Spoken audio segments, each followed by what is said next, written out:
Hi everyone. My name is John Cromer. I'm a Ivy League mechanical engineer, and I've been working in solar from teaching continuing education to designing residential and commercial systems to now installing residential off-grid smart homes. I've also led the construction crew as a contractor for commercial projects up to 300 kilowatts and consulted on projects up to a megawatt, which is not quite into utility scale, but in the realm of large commercial.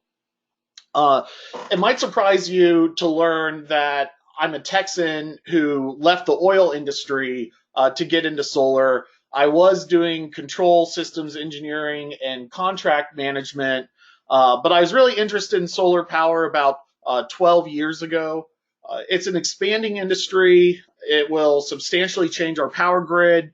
And I hope that you're here not only for continuing education completion, but you want to help figure out where you might fit into this growing industry. So let's kind of dive right in. Uh, with solar power, there's this concept that it's for sunny areas and doesn't work so well in less sunny areas. But I think it's important to know that solar is not just about how much electricity you produce, it's also about how much it's worth. So, for example, in the desert of the United States, you get great sunlight, whereas in the northeast coast, you get comparatively little. So that could say, oh, well, solar is really good for the southwest United States, but not for the northeast coast. Um, Places like Germany have a lot of solar, and it's because their price of electricity is high. It's not because they have great sunlight. The amount of electricity you get out of a solar panel in the Northeast versus the desert varies by maybe 50%. But the value of electricity, especially when grid policy comes into play, varies much more greatly. And so solar adoption rates can be driven more by the buyback rate of solar than kind of anything else. Uh, that's a policy known as your net metering policy. Net metering is basically a policy about how much you get from the utility when you outflow electricity onto the grid.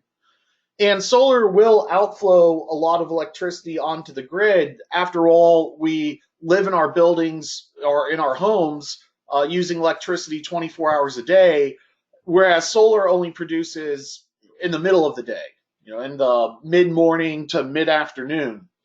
And so if you want to offset 100% of your electric bill, even just offsetting 100% of your energy production would involve 2/3 of that production outflowing onto the grid, which you would need a credit for. And so to offset 100% of your bill, you would need a retail credit for that outflow.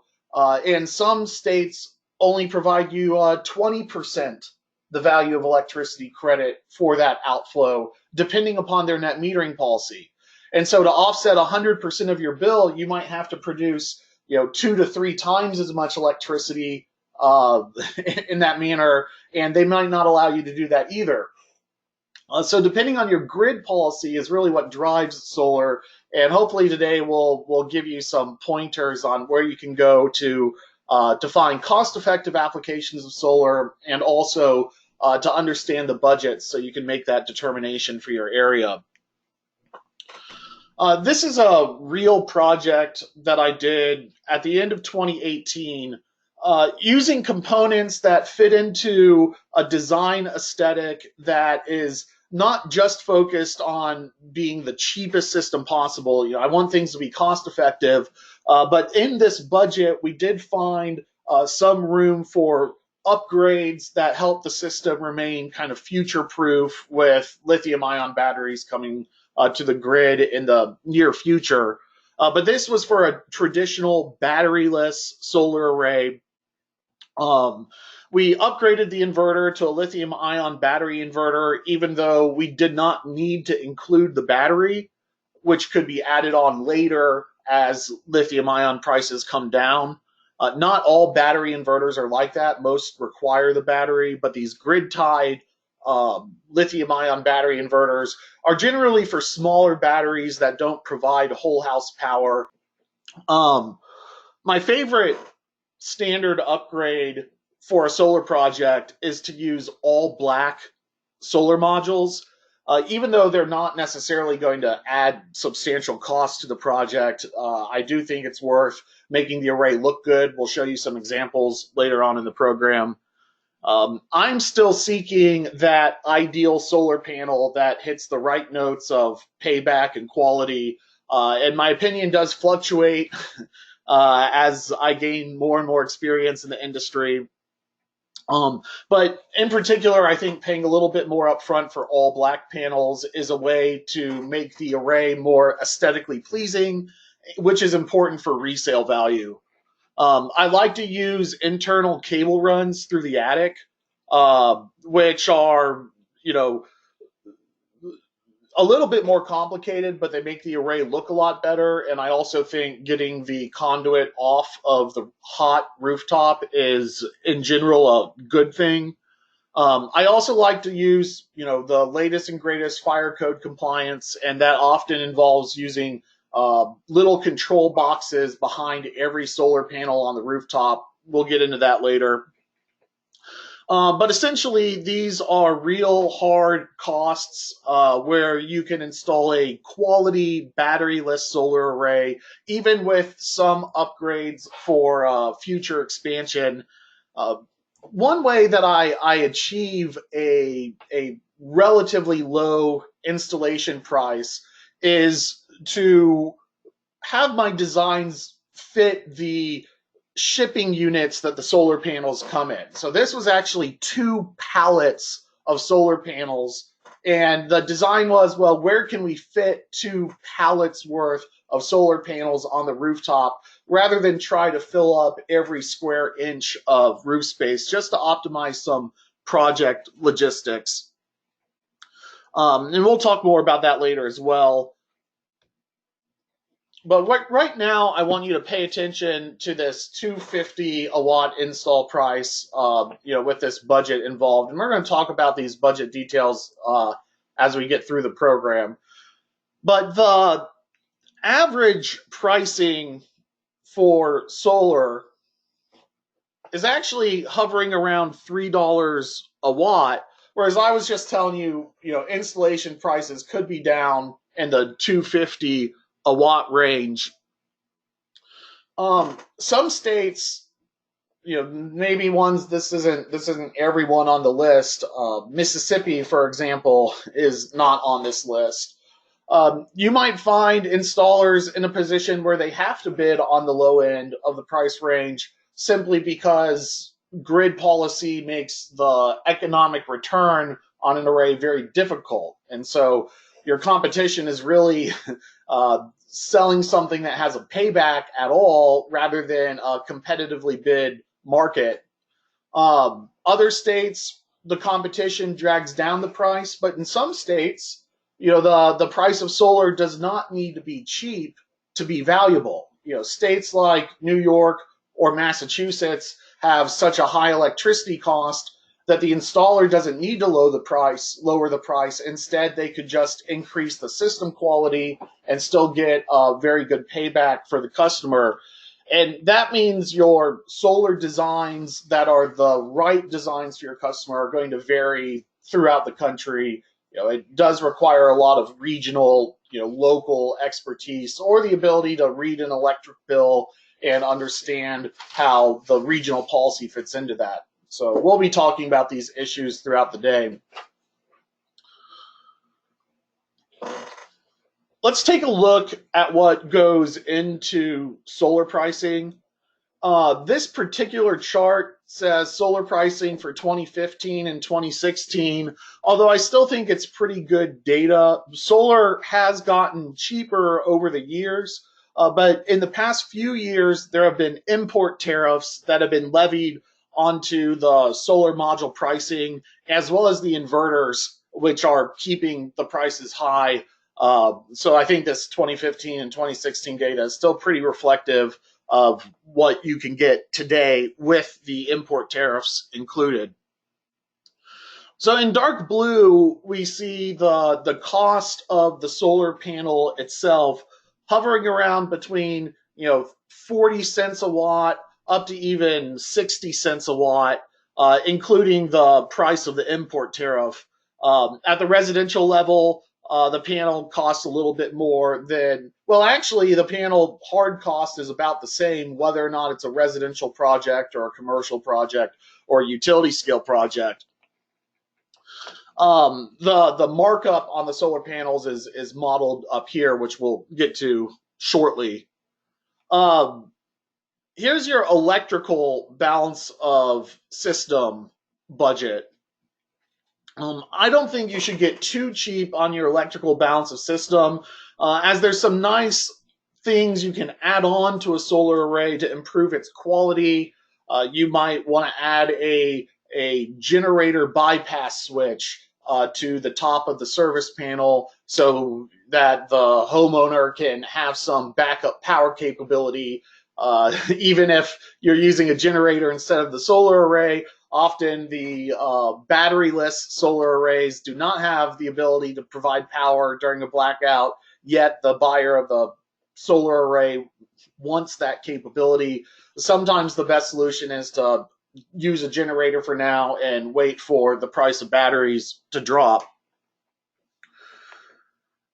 Most systems want their systems looking clean and polished, and so you get there by having a little bit larger balance of system material budget to do things like internal conduit runs, breakers instead of fuses, stuff like that.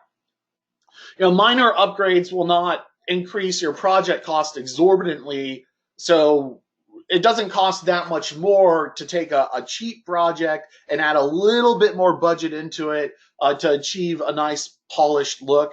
We'll be talking about some of that strategy in class, as well as the values you get for going with top shelf components. Let's talk about direct labor cost. This is the take-home pay of the installer, excluding things like corporate profit, overhead, and supply chain markup that come later in this gray area. So direct cost is what the guys out in the field are taking home in their wallets at the end of the project, and not necessarily the total bidding price of the development company, which might include a sales rep commission or a project manager's salary who's remote and not on site. So what we see with this direct labor cost is there are some labor savings involved going into larger projects. The residential labor is a little bit more. We look at racking, this structural balance of system material. And we see that racking costs are about the same in the industry. Actually, residential racking cost is a little bit cheaper because you're roof mounting and you're just staying flush mount to the roof. There's not a lot of racking material to buy as compared to a utility scale tracker.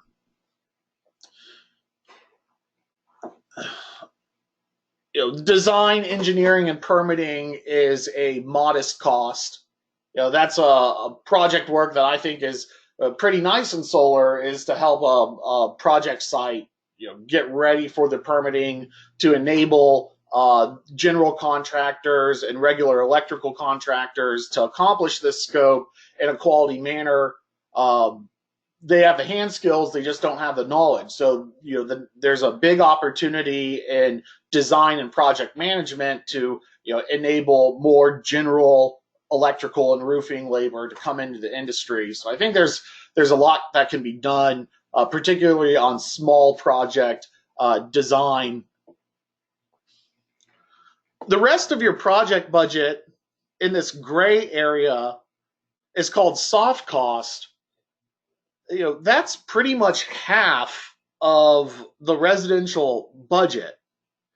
And so if you are thinking about managing your own project as kind of a residential do-it-yourself, you can achieve substantial cost savings even while hiring labor to actually put it on the rooftop, particularly if you're a competent building professional like an engineer or an architect to say, solar seems so expensive, but I really want it for my home. If you're interested in dabbling at being a site manager, there are rewards and opportunities in this industry, which could be a good starter project if you're considering doing it professionally. And that can get your project cost to drop below $2 a watt, which is along the lines of what we see for commercial projects. And then utility scale projects can get even cheaper from there. It also brings up the point that getting multiple quotes is a very good idea. In my region, which does not have net metering, instead you get more of a avoided cost buyback, about 20% of retail value for your any electricity that you push onto the grid, not settled up at the end of the month or year as you might do in other states. We don't have net metering, so we just get the federally mandated bare minimum, about 20% the retail price of electricity. Well, last year in my area, there was a online solar sales company targeting, lesser developed regions, and they were selling their solar arrays above $4 a watt for very basic systems, and kind of grossly misrepresenting the economics and even the functions of a batteryless solar array to the customer. The customer would have saved a lot of money and a lot of heartache if they had simply reached out and gotten local pricing from local installers who are more knowledgeable of the local policies in your area, and be, much more knowledgeable of buyback rates. So far, so good. One of the challenges of managing a solar project is nailing down all the odds and ends. The conduit sizes, the balance of system material, even assembling a specialty material list for a solar rack. How do you know how many clips and how many feet of rail, for a particular manufacturer system? How do you know what to get? By the end of this solar class, you should have enough knowledge to put such a list together yourself, which can really streamline the ordering process from solar distributors without much work needed on their end, which is ultimately what results in the cheapest solar project possible, being able to roll up your sleeves and work that supply chain. Regardless of whether or not you're going for a top shelf project or a bargain bin project, doing as much upfront design work on your own, getting the project, as well defined on the front end as possible, will just result in the greatest amount of project success, not just for do it yourself, but also, in the professional world.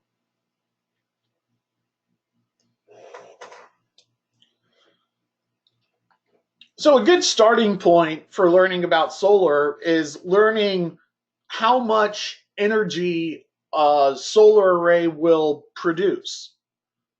So let's define some terminology which you may already be familiar with.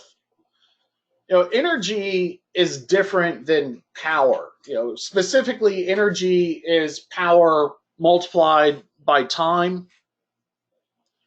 That's measured in watt hours. So a watt is a unit of power. A watt hour is a unit of energy.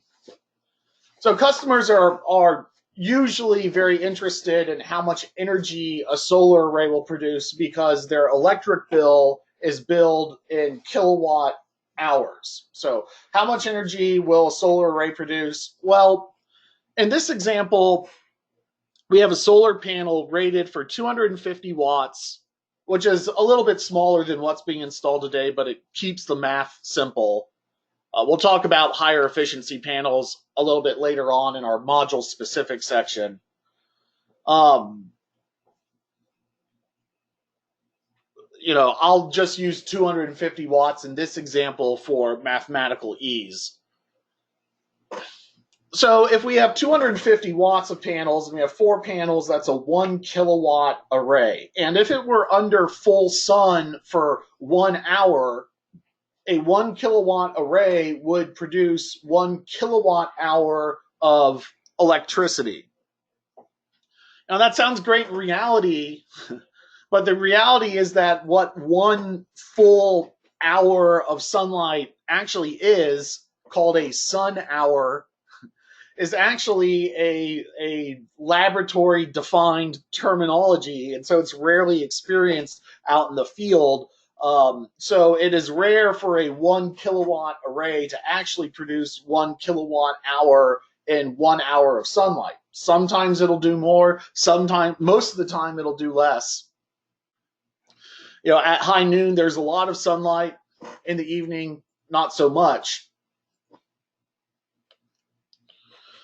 So to figure out how much sunlight is actually hitting the surface of a solar panel at any given time, or to figure out how much energy a solar array will produce over a month or a year or a day or an hour,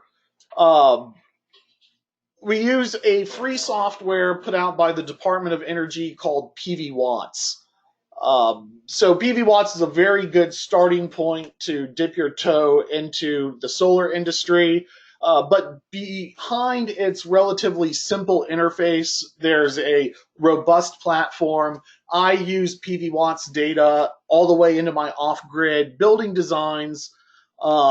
Commercial design software uses the data sets that PV Watts use. They just have even expanded functionality. But at its base, PV Watts is a very powerful performance estimating software, particularly for unshaded arrays, which is a good place to start.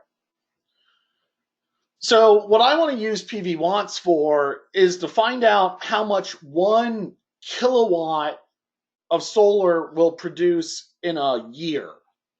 Now, knowing that number, you can go a lot of different directions with it. If you know how much 1 kilowatt will produce in a year, that's a scalar. So if you know that ratio, and then you have an 8 kilowatt solar array, the 8 kilowatt solar array will produce 8 times as much as a 1 kilowatt solar array. You say, well, what about tilt angle and orientation? We're going to get to that, but it doesn't matter as much as you might think.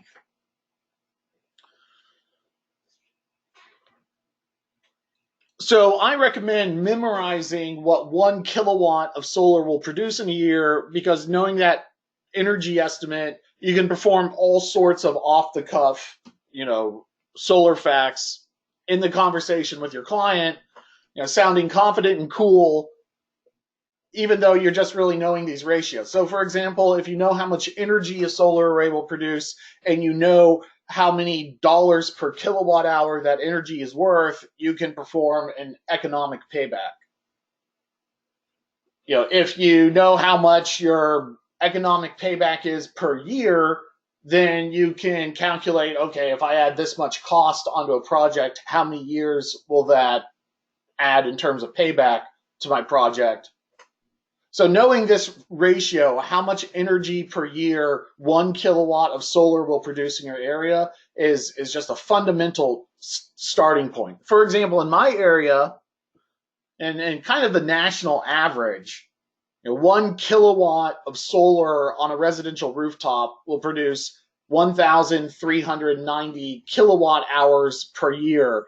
And so, if 1 kilowatt does 1,390, 1 watt does about 1.4.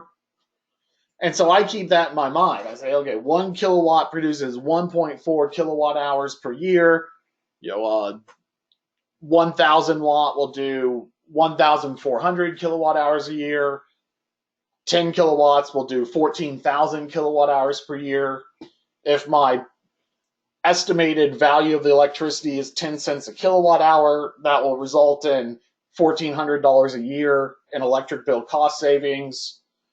If the solar array costs $28,000 after the tax credit, then that could be a 20-year payback. So in my region, I know that 1 watt of solar on a popular utility scale single axis tracker will produce about 1.7 kilowatt hours per watt per year. PV Watts does tracking as well as fixed arrays. And so someone came up to me and said, well, how much would an 8 megawatt solar farm produce if we use tracking? You can multiply that by 1.7. You can say, oh, that $10-12 million project will produce about 13 to 14 gigawatt hours of electricity per year.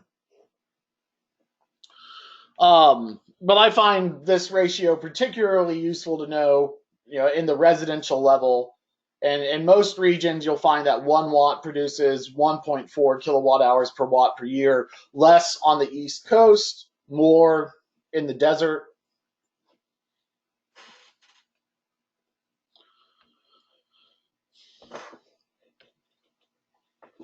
So what this graphic illustrates is that the PV Watts data is tied into local weather stations that are often found at airports or military bases. So here's Columbus Air Force Base. Here's the regional airport.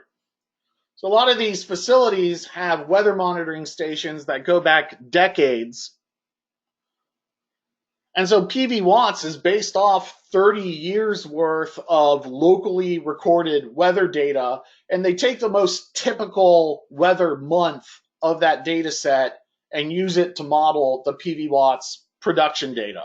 Now, what this says is out of 1,390 kilowatt hours per kilowatt per year, the output range, I'll just say 1 to 1.4, so 1 watt produces 1.4 kilowatt hours per year, but it's saying 1 watt could produce as little as 1.33 or maybe a little over 1.4, depending on the weather. If a hurricane comes through and hits the Gulf Coast of Mississippi and the clouds travel up to North Mississippi and they shade the solar array for a week, that year with the weather anomaly will produce less power than a year that had a sunny wintertime. So that can kind of make it a little difficult to determine exactly how much energy a solar array produced, but you can still feel confident that this will be a good target for annual production. And an off-grid system, you might oversize it. On-grid, you just use this estimate.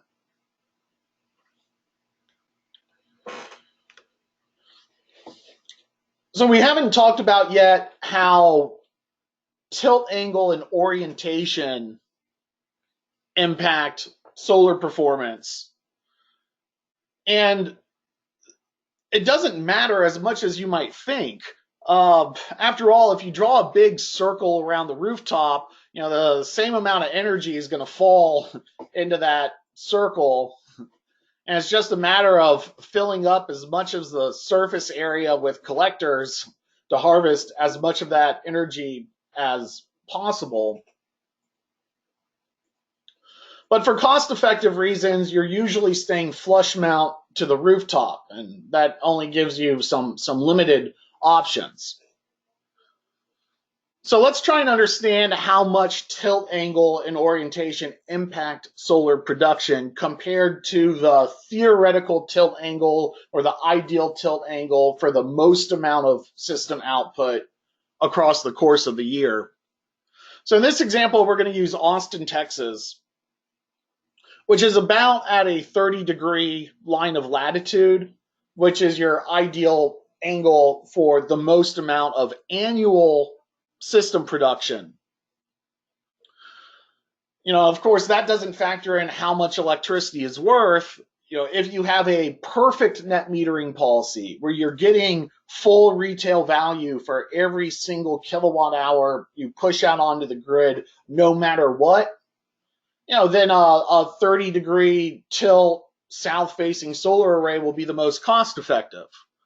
But let's say the utility gives you a higher rate in the evening and a lower rate in the middle of the day because they're claiming that solar electricity is driving down the price of electricity. So they're only going to buy your outflow for 2 cents on the dollar.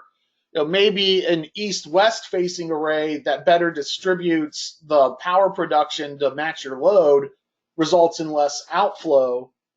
And so even though an east-facing array or a west-facing array might produce less energy than a south-facing array, that doesn't necessarily mean there's a one-for-one relationship to the value. If you're only a south-facing array is going to produce the most amount of outflow onto the grid. So depending on the cost of that outflow, an east or west array may be as economic as a south-facing solar array. But we're getting a little ahead of ourselves. Let's determine, what the production is if we take an ideal south-facing solar array and we face it southeast or southwest. So here it is facing due south at ideal, and we have it face southeast or southwest up at a 30-degree tilt angle. We're only losing 3% of our annual energy harvest, and I'm not going to worry about a 3% loss. So a southeast facing array or a southwest facing array is certainly fine. If you go all the way to east or all the way to west, you're going to lose about 15% of your annual production. But if I can double my project size by using, both the east facing surface and the west facing surface, just simple larger project economies of scale may be more than enough to make up for the less production coming out of the individual solar panel. So by doing a larger project, you can, and we saw in the previous slides, the commercial project cost is less than residential. Utility project cost is less than commercial. The larger the project gets, the lower the installation price. And there's that range too at the residential level. So doing a large 2 or 3 pallet system that faces east or west may be more economic than a small solar array facing south. That's kind of a design decision you get into at your local level. What I think is also interesting is to evaluate not just the south-facing versus due east or due west, or southeast and southwest, but also to say, okay, if I'm not at my ideal tilt angle, so in Austin, that's 30 degrees, but a 512 roof is a 22.5-degree tilt angle. So how much am I going to lose by going off ideal, not from my azimuth or compass orientation, but from my tilt angle? And so if I take my ideal tilt and I kick it back 20 degrees. So if my ideal is 30 and I kick it down to 10 or kick it up to 50, and what I'm seeing is only about a 7% loss in my energy. Now, you might increase the tilt angle if you're doing a residential off-grid ground mount because you want that wintertime production. That's when the solar array will produce the least, but you're living off grid. You still want that production. That's the most important time. And so you might skew the production towards the winter. Or you might be on wood heat and say, no, I want, all the air conditioning I can crank. And so I might go with a shallower tilt angle that is better towards high air conditioning loads. But I actually think it was even more at a basic level, going from a 20-degree tilt difference and only losing 4% of your production. And since the tilt angle doesn't really matter that much. In fact, if you go all the way flat to the roof, which is not a good design practice, you want the water, rainwater to drain off of the surface of the panel. But if you were to go all the way flat, where the solar panel just faces straight up in the air, you're only losing 9% compared to a 30-degree ideal tilt. So even tilting down 30 degrees is not very extreme. And at a shallower tilt angle, if the solar panel is facing straight up in the air, whether or not it faces south or east or west or southeast or southwest doesn't matter because it's flat. It's facing straight up. How it's oriented really doesn't matter. What that means is how the panels are oriented at shallower tilt angles doesn't really matter all that much at all. And so there's some solar racking designs that go for the maximum amount of density on a commercial flat roof by orienting the modules facing east and west. And while these kinds of systems are more difficult to install, they can be better structurally for the system, and they can, result in the most amount of system performance. And so there really isn't a clear, this is the ideal tilt angle, so solar panels have to be at ideal. The vast majority of solar arrays are off ideal, and that can actually improve the economics of the project. Going from ideal to southwest orientation hardly budges the system production estimate. If I know that in my area, I have 1 watt of solar produces almost 1.4 kilowatt hours, but not quite. I just mentally discount that in my head, maybe by 15% for a due east or due west array, and maybe by 5% for anything in between. What I think is particularly interesting is that here is this same example in Austin, Texas, where we've taken a solar array at an ideal tilt angle and we've turned it around 180 degrees, and now the solar panel is facing north in Austin, Texas. Well, you might say, well, we're in the northern hemisphere, the sun's in the southern part of the sky. Well, yes, that's true, but in the summertime, the sun is mostly up rather than south. And so for 3/4 of the year, you're still getting your system production as it would be if it were south facing, and just less in the wintertime. And so I say that to say, it's not considered ideal to have a solar array face north. But if you are finding a design where, let's say it makes the most amount of sense just to cover the entire rooftop out of solar, such as if you were building the literal roof out of solar panels, covering up all the surface area available will give you the most amount of energy harvest, and doing larger projects can often make up for the production loss. I mean, we're really talking about, if you go from ideal to east or west, you're losing about 15%. And if you go from ideal to due north, you lose about 30%. And so, in other words, again, if you draw this little imaginary lasso around the rooftop and you have an array that faces north and south, it's going to produce the same amount of energy harvest as if instead you had the array face east and west, because the same amount of sunlight is going to fall into that loop.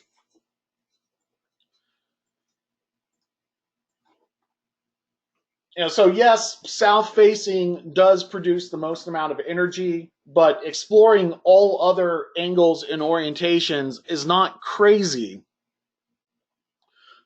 There's even circumstances where going, all the way to bolting the solar panels down the side of the building can be cost effective. Now, they do that in New York City, where the price of electricity is sky high and rooftop space is very limited.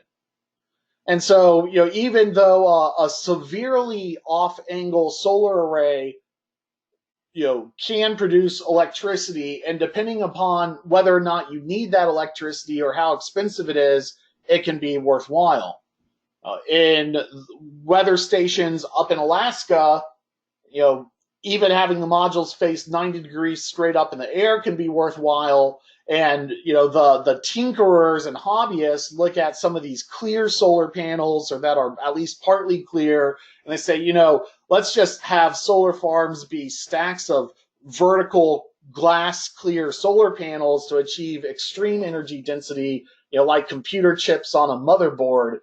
And that gets a little bit into the futurist solar designs, not the industry practices. But I hope you're getting what I'm saying, is that the price of the solar panel and the production difference from being off angles is not a critical factor in your solar design. What is most common is to just stay flush to the roof and follow the form of the roof with your solar array. If you go and tilt up your array to a higher roof tilt to maybe get more production out of the array, the job site becomes harder to install. It's a much harder install if the roof is not walkable than whether it is walkable. So I sometimes get projects where the homeowner says, oh, and we jacked up the tilt angle of the roof to be at the ideal solar angle. And I'm thinking, oh, I have to charge more for the install, because now it is going to take us a lot longer to kind of rappel across the roof while we're doing the installation. At any rate, we're going to use PV watts to do a system performance estimate so that you can start talking about production based on time of day, angles of orientation, stuff that we've just talked about. The number one mistake you can make when doing a PV watts calculation is getting to the very end where it tells you the energy output of the system, and then forgetting, yes, it'll tell you months of the year production, and it'll tell you how many kilowatt hours per metered square per day you get, which is actually a laboratory defined sun hour. So you can determine how many sun hours a day the solar array gets at full capacity and use that for an energy estimate. But PV Watts has already done that for you. You also get the production output by month, and then they'll do a very basic energy value. You might say, well, what if I want to calculate my own economic assessment based on my local grid policy? Or what if I want to know more about inflow and outflow and production on cloudy days versus overcast days? The number one mistake you make with PV Watts is forgetting at this very final screen, you can scroll all the way down and download the hourly performance data of PV Watts. So this is an example of what that download looks like, where you're getting the amount of energy that hits the surface of the panel. You're also getting the rooftop temperature, which is kind of interesting to know. As we'll learn about module spec sheets, we'll get into temperature coefficients, where you can take the laboratory temperature and the rooftop temperature and calculate how much derating there is involved for that temperature differential. PV Watts is already calculating this all behind the scenes, and the end result is the output wattage of the system, not just in DC but AC. This is just a selection of the data that gets exported when you hit that download button. And you get a report for every single hour of the day, every single day of the year. So on cloudy days rather than sunny days, the array irradiance is going to be much less. And they'll actually break out the irradiance between direct light and diffuse light. So you can look at a day where you get only diffuse irradiance and no direct irradiance and say, okay, that day was duck soup. The clouds were completely overcast. and you can see how much the production is on that day versus others, or partly cloudy days versus others. We use this in off-grid design to know, the power consumption minus the power production, so we can start building out our battery model. You could use this for variable time of day metering rates, where you have a higher rate in the afternoon than you do in the middle of the night. If you're in Phoenix, Arizona, and you're wondering how hot exactly does it get up on a rooftop, if you have an ambient temperature of 100 degrees in Phoenix, the solar panels themselves can get up to 160 degrees. And this becomes important in National Electric Code because we have temperature ratings for components. And one of the differentials between a specialty solar component and a regular component that you might find at Home Depot is that often your generic electrical components are rated for 75C, and solar components and solar cable and solar wiring is rated for 90C to withstand a little bit higher temperature. We have a National Electric Code class, and we talk about that as being, that could be a design mistake, where you calculate everything at the higher temperature rating, and then you go buy a generic part from Home Depot that's only rated for the lower temperature rating, and you don't factor that into your calculation.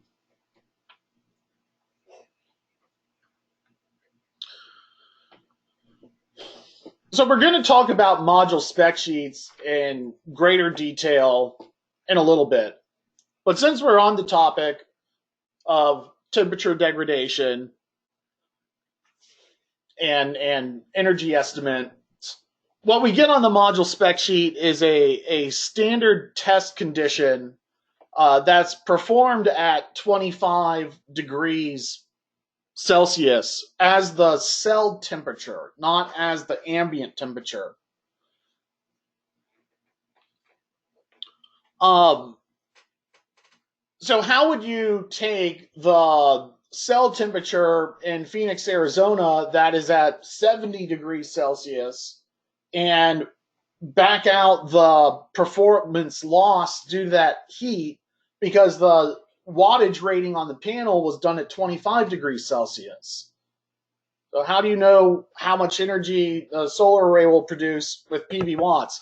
Well, there's these temperature coefficients of voltage, current, and power that are a percentage per degree Celsius. And so this voltage one is negative 0.34. And that means for every degree Celsius I deviate from standard test conditions, which is 25C, I lose 0.34% of my voltage. As temperature increases, voltage decreases. As temperature decreases, voltage increases. So sometimes you can blow a fuse on a cold day or blow components on a cold day because you are cutting it close with the very top of your voltage allowance for your system, and then you hit an unusual cold snap and your circuits went above that voltage rating. So one of our design constraints will be putting into our sizing software what the coldest temperature on record is, so that we can see what the maximum system voltage will be. That's calculated through the temperature coefficient of voltage. Current does the opposite. As temperature increases, percentage per degree Celsius compared from 25 degrees laboratory condition to your rooftop temperature, the current will increase by an order of magnitude less than voltage. So voltage is much more impacted by temperature than current is, but you will get a slight uptick in current on the hottest times of the year. And so if you have a bright and sunny day in Phoenix, Arizona in the middle of the summer, your current is going to be at its all-time highest. And if you didn't upsize your overcurrent protection, so normally you're going to take your current, maximum current, put in a 25% allowance, and then round up to the nearest breaker size or fuse size. So if you grab a 12 amp fuse when you should have grabbed a 15, or if you install a 30 amp breaker when you should have installed a 40 amp, those undersized overcurrent protection devices are going to trip, on the hottest day of the year when your system's at full production, like at high noon in the summertime. And then you get the combination of voltage times current gives you power, but of course the orders of magnitude are different. And so what we get is the power declines by about 0.4% per degree Celsius. And so if we're pulling up our example, let me get a calculator out. If we're looking at high noon in Phoenix, Arizona, and our solar cells are getting up to 71 degrees Celsius, and the laboratory condition was done at 25 degrees Celsius, and we're losing 0.4% per degree Celsius difference, we're losing about 18% of our system power in the summertime because of heat alone. And so you can calculate all that based off the module spec sheet. We're going to do a PV watts example and show it to you. But here we see on the module spec sheet the standard test condition done at 1,000 watts per meter squared with, they're calling it a module temperature of 25 degrees Celsius. That'll be a cell temperature of 25 degrees Celsius. AM is called air mass, and that's the most complicated factor of standard test condition to understand. It stands for atmosphere thickness.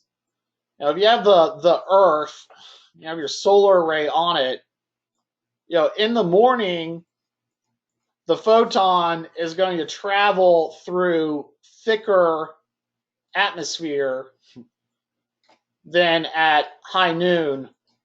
There's less atmosphere for that photon to travel through. And air mass is not just affected by, the atmosphere thickness, but, haziness, air pollution, moisture, humidity can all thicken your atmosphere. So they're saying, an air mass thickness of 1.5. What that's kind of equivalent to is on a clear day with no humidity at 10:30 in the morning. You have an air mass thickness of 2 in the morning and evening, or a air mass thickness of 1 at high noon. You get an air mass thickness of 1.5 at about 10:30. And so I kind of say like an air mass thickness would be a 0 humidity day at 10:30 or a humid day at high noon, to give you kind of a range of what that is. And so you could actually take your PV watts calculation and your system production on a particularly humid free day and compare the 10:30 a.m. PV watts calculation to your 10:30 a.m.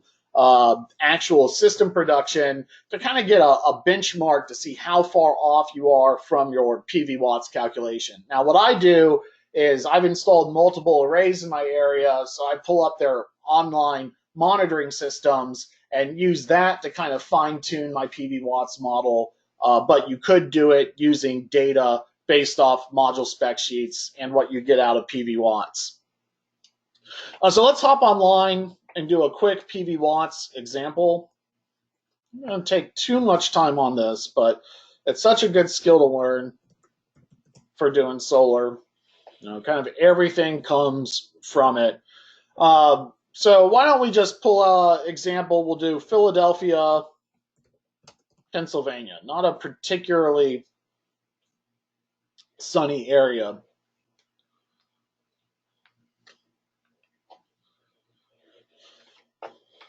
And we get our latitude and longitude of PV watts. There's a couple of different options for which data sets you want to use, but just kind of assume PV watts is doing it correct. This is where I would go in and advise doing just a 1 kilowatt solar array so that you know what that ratio is. Here you can do, this is the difference between a standard premium and thin film module is that temperature coefficient of power or temperature coefficient of voltage. And so you can actually get into the finer details of PV watts. The example we just did showed a temperature coefficient of minus 0.4. And so we're kind of between the standard module and the premium module. If we just go with a standard module, we can see from the temperature coefficient, minus 0.4 versus minus 0.47, that PV watts is going to overestimate the temperature loss due to heat by a factor of about an additional 10% of 0.4% or so. Not that big of a deal. It's good to be conservative in the data that you put forth to your client. It's much better to under promise and over deliver rather than the other way around. So we're going to do our Philadelphia example. We're going to put in a 1 kilowatt array using standard solar panels. We could do a fixed array, tracking array, but we're just going to do fixed roof mount. PV watts will actually take whether or not it's on the ground where it's lower temperatures and a little bit more airflow versus up on the rooftop. But I'm going to tell you the performance difference is underwhelming, so I don't worry about that too much. We're going to explore this system loss factor in just a minute, but for now, let's just keep it as it is. It's going to take all of the potential losses of the system, aside from temperature losses, which is it's factoring in kind of behind the scenes, but any additional losses are factored into this 14% number. That's for an unshaded solar array, as we'll learn about in just a minute. A typical, let's just go with a 512 roof tilt is 22.6 degrees. Anything steeper than that gets harder to walk on. So I'm a big fan of 512 roof pitches in solar. I keep resetting my calculation here. Bear with me. There we go. So in this case, we're doing a 20-degree tilt, and we're facing it due south at an azimuth of 180 degrees. And then we click go. And we see that in Philadelphia, Pennsylvania. They have that show, It's Always Sunny in Philadelphia. That's a little bit tongue-in-cheek. It's not always sunny in Philadelphia. They're a little bit below that 1 to 1.4 ratio. They're really at a 1 to 1.3 ratio. So I know a 1 kilowatt solar array in Philadelphia will produce 1,300 kilowatt hours a year. I know that a 5 kilowatt solar array will produce about 6,500 kilowatt hours per year. I can see how that varies between January and July. So in January, we're producing 84 kilowatt hours. In July, we're producing, 55 to 60% more than that. That's not as extreme as in, say, Mississippi, where the production difference between January and July is a little bit closer together. And then we go and export the hourly performance data.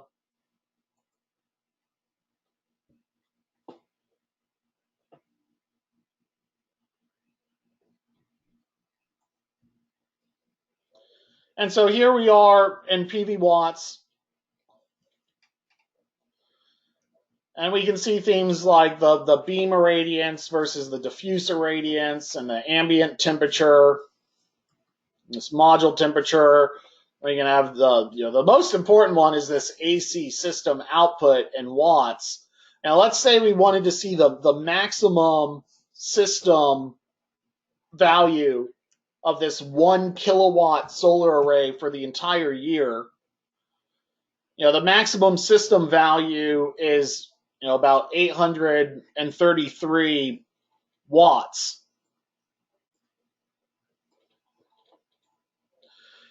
And so what that means is that there we go. What that means is our 1,000 watt laboratory conditioned solar array is maximally outputting 83% of its power. Now, when did that 83% number occur? Well, here we are on that day of our maximum system power. Is it going to be in the winter time, the summertime, or spring or fall when we produce the most amount of power? Energy is a simple question. Energy is hours multiplied by time. And so when the days are longest, you're going to get the most energy out of your system. So in the summertime, you're going to get the most energy out of your system. In the wintertime, you're going to get the least amount of energy out of your system. What we're talking about in this example is power. When is the solar array going to achieve its instantaneous maximum power? And what PV Watts is telling us is that it's March. On March 22nd at high noon, we have a day which is mostly direct irradiance with just a little bit of diffuse irradiance. And on March 22nd, it's a cool day. It's like that last cold front. It's spring and sunny and blisteringly cold outside. That's when that solar array is being driven all the way up to 833 watts because it has the most amount of sunlight for the least amount of temperature deregulation. And what that means is the rest of our system electronics can be undersized by about 15%. So if I have a 10 kilowatt solar array, I could easily put that on an 8 kilowatt or 9 kilowatt inverter instead of a 10 kilowatt inverter. And it might be a little bit more cost effective to have the DC side of the array be a little bit larger than the AC side of the array. By undersizing by as much as 20% in the southern United States, and then 10 to 15% in the northern United States, where you have less heat degradation. And just for grins, here we are in January, and here's our beam irradiance, which is like your direct irradiance, and then we have your diffuse irradiance. And so here we are at high noon, and it's showing no direct irradiance with a little bit of diffuse irradiance. That is a model for January when there's a completely blocked, fully overcast at noon. And we can see our 1 kilowatt array, 1,000 watts, is only producing 90 watts. So, we're producing 9% what it would be doing under full sun. Solar does produce energy on cloudy days, but it's really more that it produces on cloudy days where you get some breaks in the clouds, not necessarily partly cloudy, but very thinly diffused clouds rather than thick clouds that turn the array all the way off. And then here's a sunny day. So on January 1st, we had a weather system blow through. On January 2nd, that system has completely passed.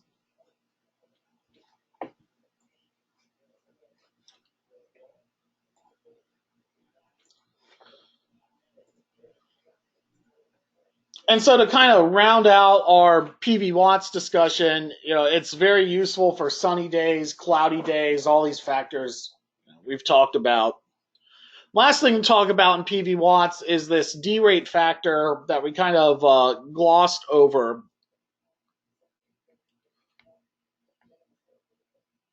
So let's talk about other factors associated with the loss of solar production. The first one is dust. Where I live, we get a lot of pollen in the air, and that will end up on the solar array. If you can see pollen dusting your morning windshield, it will also dust your solar array, and that will reduce the impact of your system production. Then again, you're not really wanting to get up on your rooftop and clean your solar panels. I would only recommend cleaning a solar array in a normal operating environment, about once every 10 years, maybe doing a major re-inspection and cleaning the solar panels in the meantime. But your mileage will vary. If you live alongside a dirt road, your car is going to be regularly kicking dirt and dust up in the air, and then you might need to clean your solar array much more frequently. You might even think about designing your array to be a lot more accessible. If you're on a dirt road, a one-story house is a lot easier to clean the array on rather than a two-story house. But PV Watts is assuming a 2% loss due to soiling, which is rather substantial. They're also modeling a 3% loss from shading, but I would take that with a grain of salt. PV Watts is really modeling an unshaded solar array. This 3% loss from shading really only accounts for the fact that, in the very early morning or the very late evening, you can get really long shadows. But also, PV Watts is not taking into consideration the voltage limits of the hardware, which need a certain amount of energy to turn on and start operating. And so even though what PV Watts will show you in its data is that very, very early in the morning, in the wintertime, maybe at 9 a.m., but let's go into our summertime performance. Here we are in the summer, around summer solstice. We're at that era, and we're seeing, let's get to a nice and sunny day. And here we are, PV Watts is showing that our solar array, it's 5 a.m. There's 370 watts of sunlight in the air, and that's causing our 1,000 watt solar array to turn on and produce 20 watts of energy. It's on 2% at 5 a.m. Well, really, the solar array is not going to be on at 5 a.m. That's not enough energy to turn on the inverter electronics to do any work. And so PV Watts is backing that back out by taking its own data and knocking 3% off of it. That's not really modeling a shaded solar array. So PV Watts will give you the system production before shade is taken into account. We're going to talk about shade modeling shortly. PV Watts is also assuming there's no snow on your solar array. Here in the Gulf of Mexico, snow is not an issue. In Wisconsin, you could easily have a foot of snow on your rooftop for the entire month of January. So that might mean going back into your performance estimate and just zeroing out the month of January if you're siting your system in an area where for 1 month out of the year, there's going to be heavy snow on the rooftop, unless you have a plan in place to clear that snow off.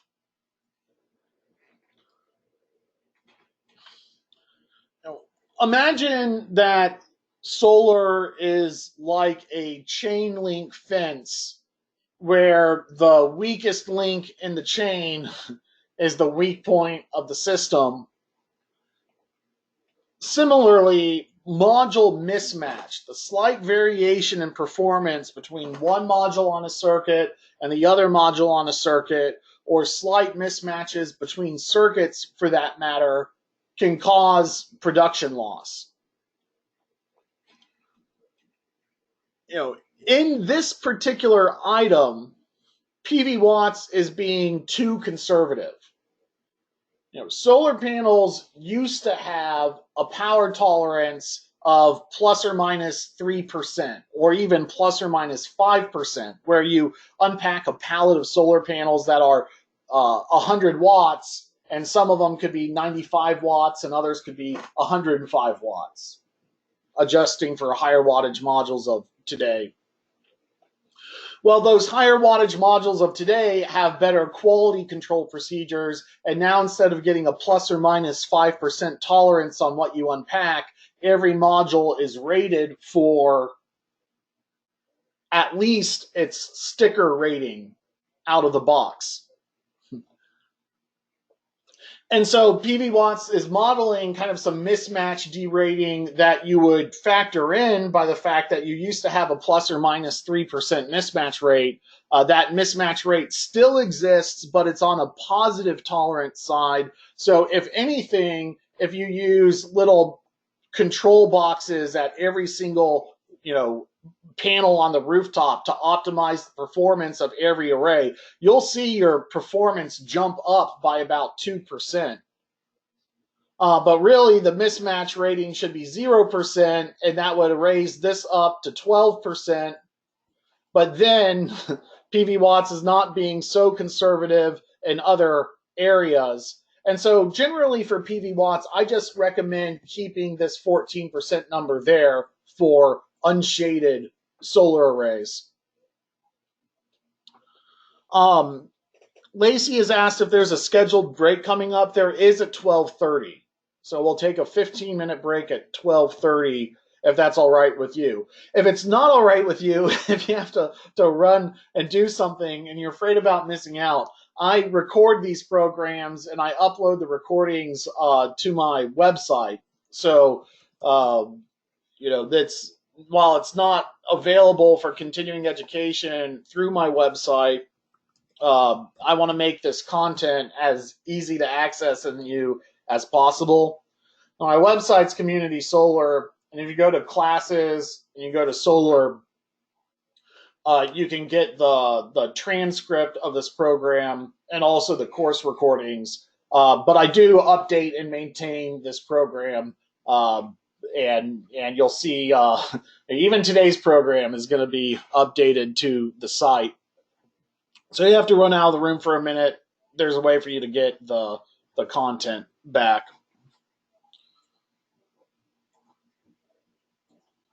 We'll take a break in 15 minutes.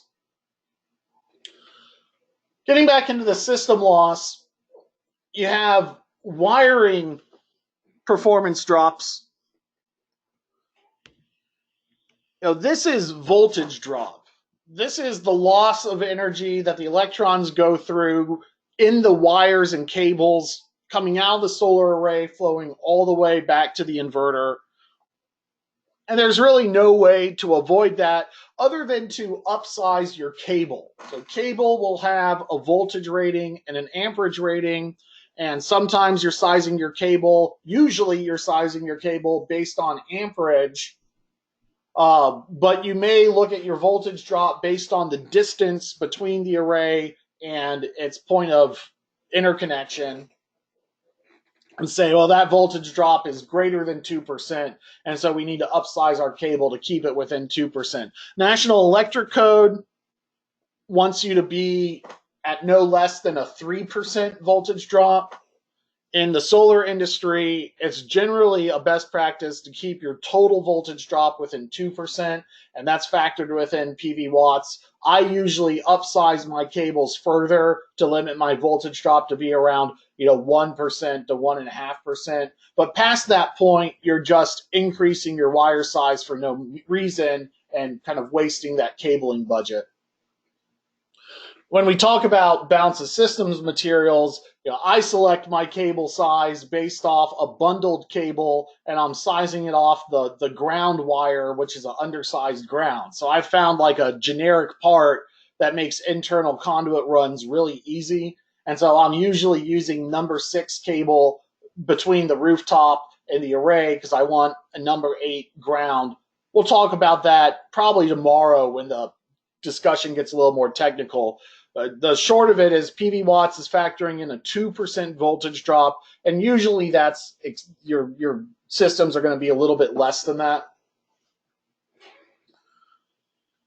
Every time you splice a cable, from one connector to another, one terminal lug to another, when you land on a breaker or a disconnect switch or a fuse block, or even in the module to module connections, every time you cut a cable and splice it together, you're putting a little bit of resistance into that circuit. So PV Watts is measuring 0.5% for that. Then we get into light-induced degradation. We're going to talk more specifically about what causes light-induced degradation, but this is basically the solar panel getting rid of its new car smell. So right out of the box, the modules are rated for a plus or minus, and usually today it's a plus module tolerance. Light-induced degradation says, well, in the first few months of operation, we're going to lose 1.5% of the list capability of our system. We're going to get into why in our module discussion. Beyond light-induced degradation, which is more of a year one kind of degradation, there is a year-over-year degradation that occurs. It's about 0.5% per year. And so PV Watts is discounting the nameplate rating of the system, not necessarily because of module mismatch, but because light-induced degradation is not the only kind of degradation that's going to be put into the system. And so they're kind of putting in your expected year one degradation total of the system, but then not discounting it any further than that. It's common to discount the production of a solar array by about 0.5% per year. Now, I don't get too caught up into the revenue loss associated with declining solar production because of degradation. At the same time, I don't model the price of electricity to increase above inflation. I just kind of assume they'll kind of wash each other out. Finally, we get to the last part of PV Watts, which is system availability. And again, this is a point where PV Watts is being a little too conservative. What they're saying is the system is going to be unavailable for 3% of the year. 365 days times 3%, that's about 9 days a year, which for a batteryless solar array, not an off-grid solar array, which is much more complicated, but a batteryless solar array where there's very few parts that move. And so if you're using quality components and quality installation methods, there's very little maintenance after install. Not to say there isn't any maintenance of getting rid of dirt and bird poop or critters underneath the array, but usually if something goes wrong with the solar array, once it's in operation, if it's going to be a designer error or something from the environment, like birds or rodents or pests impacting it. And so you should not have 9 days a year of a simple batteryless solar array being completely offline. If you had that every year, then you would probably have picked the wrong solar installer. So just give me a call and we'll work something out. So to sum up all of these factors together, the end point is maybe PV Watts is a little bit, doesn't factor in snow as much as it should. It doesn't really factor in any shade at all. But it also kind of errs on overestimating production losses in other areas. Squish it all together. A 14% standard PV watts factor is a conservative number that you can go to your client with on an unshaded solar array. You'd have to back out shade calculations from that. If you're using microinverters or DC optimizers, which are under a broad category of module level panel electronics, we'll talk about that in the inverter section later on in class. If we're using these module level panel optimizers, then I might go down to a 12% number and get rid of the mismatch altogether.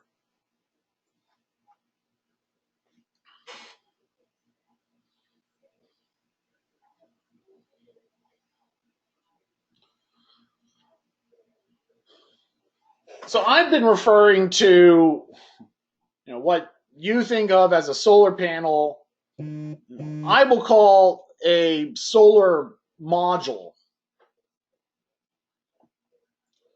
Now, solar module is not like the most appealing terminology, but it does carry beyond the solar industry itself into other industries. The cells of a solar panel are wired together in assembly that's called not a panel but a module. Panel in National Electric Code is your electric service panel. Roofers also have roofing panels, like a standing seam metal roofing panel. An assembly of solar cells are called a module, so the technical term is to call them solar modules that are then wired together in an array. Batteries are the same way. You have battery cells that are wired into battery modules that form a battery array. And then you get industry jargon that comes in. And the solar industry calls your DC solar circuits that comprise an array strings, just like the battery industry calls bundles of modules, battery modules, they call them packs.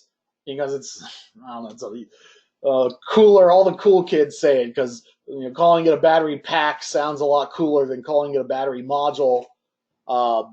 We call our inverters string inverters if we have a bunch of circuits that go into the string inverter up on the rooftop. That's just some terminology. Solar panels are about the size of what one able-bodied construction worker can pick up and walk across the roof and set back down, in a competent manner. And so a solar panel is about 3.3 feet wide, because you can kind of stick your hands around it and see over the top of it, or put your feet underneath it and kind of walk it where it needs to go. Utility scale panels are a little bit larger than residential panels. Residential panels are called 60 cell modules. You can't really see the cells here, but there's 1, 2, 3, 4, 5, 6 across, and then they are 10 tall. And so 10 cells by 6 cells gets you a, not surprisingly, 60 cell solar panel. Utility scale panels that are a little bit taller are literally 2 rows of cells taller than residential panels, and so they are called 72 cell solar panels. They're about 6 feet tall, a little bit taller, as opposed to the residential panel, which is 5 1/3 feet tall.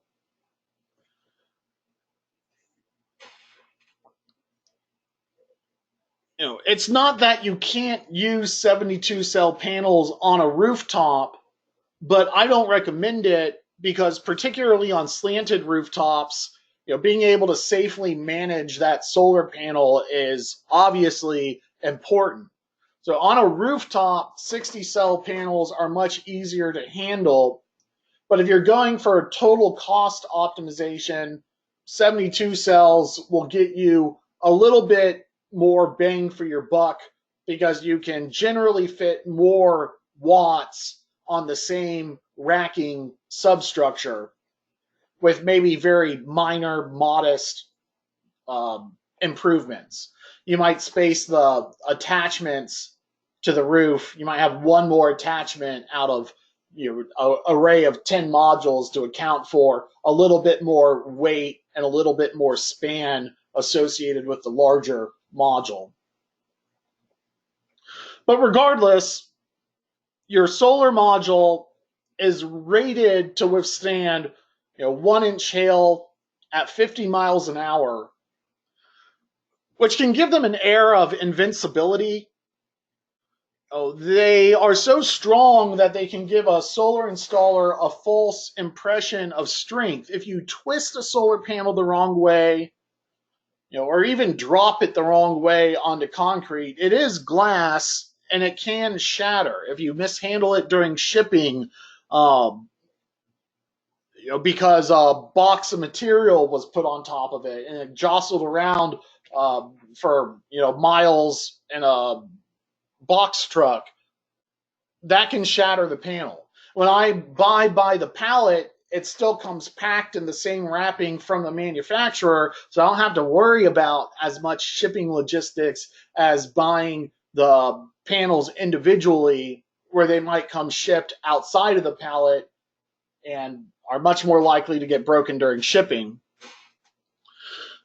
The frame of a solar panel gives it a lot of strength. You can throw a solar panel in the back of the truck and drive it 100 miles down a dirt road, and it's going to be fine.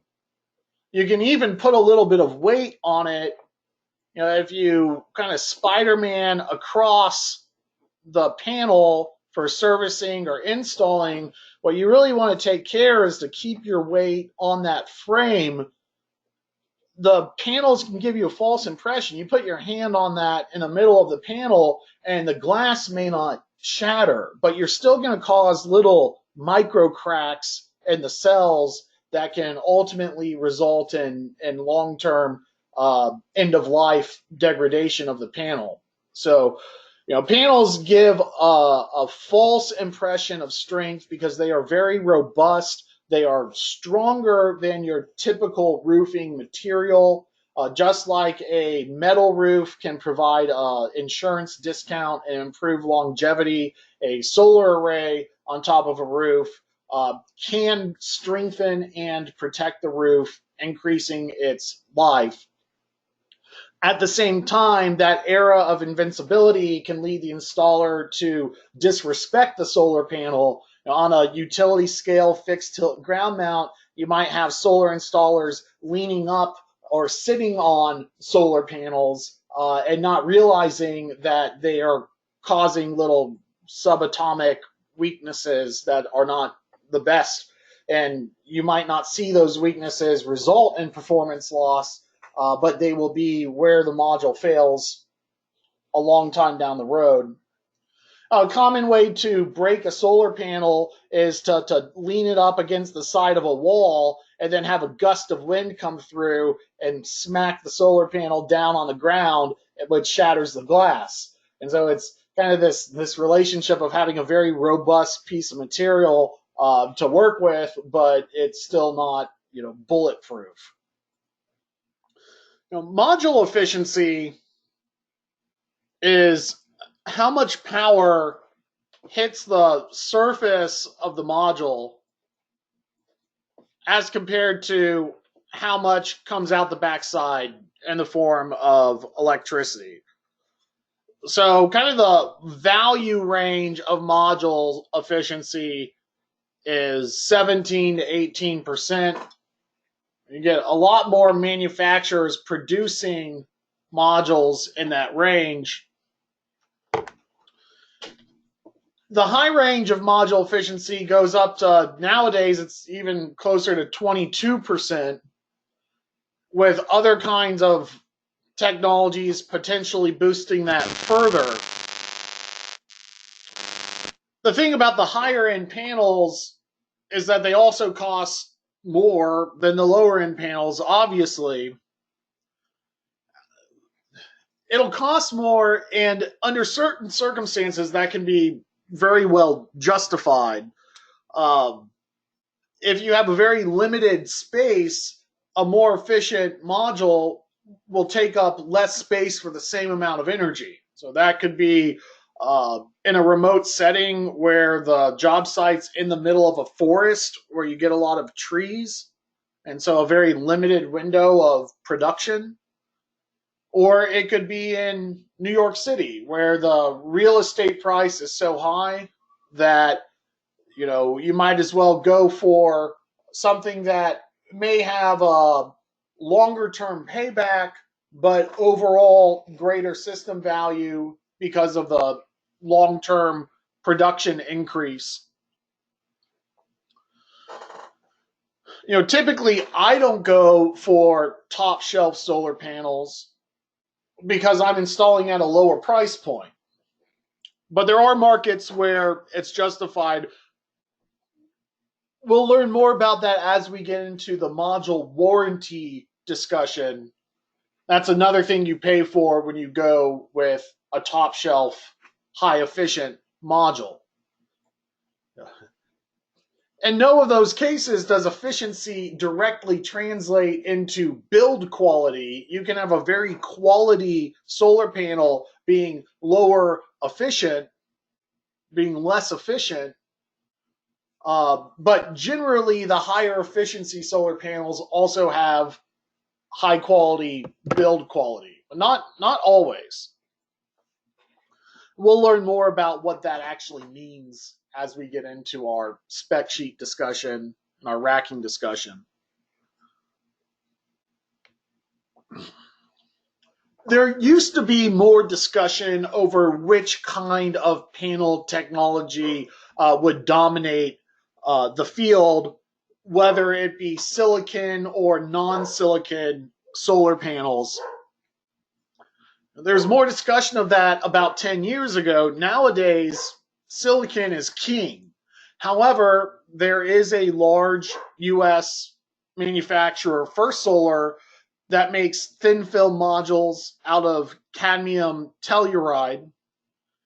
And they mainly develop them for utility scale projects.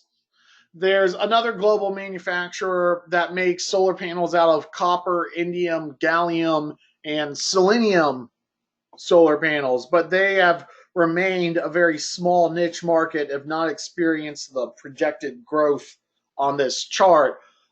Dominantly, you have a choice between monocrystalline solar panels and polycrystalline solar panels. And I think monocrystalline has really defied expectations. I tend to buy a lot of monosilicon. It's widely available. We'll get into which is better, monosilicon or polysilicon, but the short of it is monosilicon is generally considered the highest quality of silicon, and silicon is the standard super majority of modules on the product today. Thin film modules, the cadmium telluranium modules, the copper indium gallium modules, or even kind of a liquid silicon called amorphous silicon, have different properties. They have higher voltages, lower amperages. They might have some unique qualities, like an amorphous silicon can actually be translucent. But on its own, it's hard to make cost effective. The solar panel that was in your solar powered calculator is a thin film solar panel. And that high voltage, low amperage allows it to produce a little bit of voltage indoors, enough to power your calculator. But it's not enough energy to do anything worthwhile on a rooftop compared to silicon. The silicon industry is growing as much from a push of silicon refiners to make more than just computer chips, as much as it is spurred on by growth in green energy. I say that because silicon refiners didn't give a hoot about solar power until computers were so dominant that we got into semiconductor industry crashes in the late 90s and early 2000s, Whereas we had previously decades and decades of exponential growth in the semiconductor industry making silicon for computer chips. It took that whole era of technology to come to market and then finally crash before silicon refiners said, well, what about solar? They see solar as a tremendous growth market. Most modules on today's market are not experimental. They are just, silicon solar panels with good build quality and not much performance difference between them. The main factor being space efficiency and density, being able to fit more panels on the roof.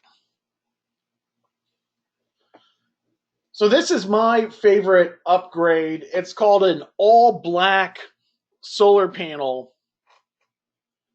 I care about the look of the solar panel more than I care about the brand, because I view solar panels to be pretty generic. There's less quality range in one solar panel to another. There's less quality range from the bottom shelf to the top shelf. There may be a space efficiency range, but the build quality is not substantially different from one manufacturer to another, even though the warranty might be. The actual component is pretty similar, unlike other components in the system like the inverter or the racking, where I feel it's more important to move towards the top shelf of your product selection. I'm pretty, and particularly relatively agnostic towards what module manufacturer I use, but I will request the all black module upgrade. This is where you have a black module frame instead of a silver module frame. The white plastic backsheet that produces these little white spots is now black, so it fills in those spots and you can no longer see them.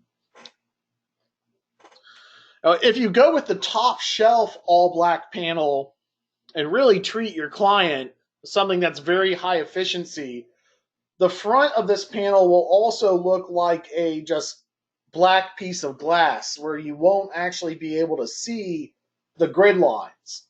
However, I find that these grid lines tend to vanish the further away you get from the array anyway. And so you really want the all black panel aesthetic, whether it be the bargain bin or the top shelf, in order to give the aesthetic appearance to the array that is just gorgeous, almost like a infinite edge swimming pool for your rooftop in terms of cool value. Later on in the program, we'll talk about the kind of design error in this array where there's a black plumbing vent right here that didn't get picked up in the design. And so you can see the module ended up kind of stuck. Generally, when I go with my design, I'm going for, one big black rectangle to make it look the best.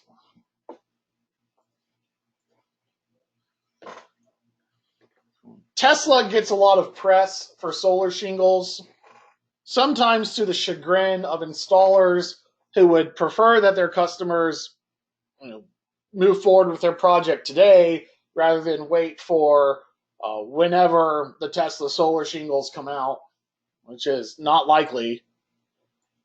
There's actually already solar shingle products on the market. Inevitably, they're too expensive and the manufacturer goes out of business and stops making them. And to be perfectly honest, in terms of aesthetics, I don't really see what these solar shingles add to the project as opposed to a well-designed all-black solar array.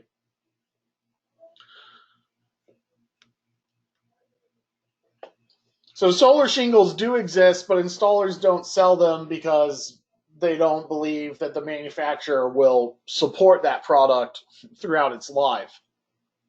And they're more expensive, less cost effective. These are frameless solar panels, so they lack the metal frame that normally goes around the solar array. That's interesting. Oh, I find the frame very useful, and I would not recommend a frameless solar panel as a beginning project. Um, the frame is useful during the installation because when you slap the solar panel down onto the rack or picking up a panel but kind of sliding it across a pallet, or when you need to lean across a solar array to access a particular clip, that frame gives you kind of a point to put your hand on so that you're not flexing this glass, which otherwise becomes quite easy to shatter. So frameless solar panels are very easy to shatter. They really only gain their strength once they're bolted down onto the racking system itself. Being normally on an elevated rack, when you have a frame,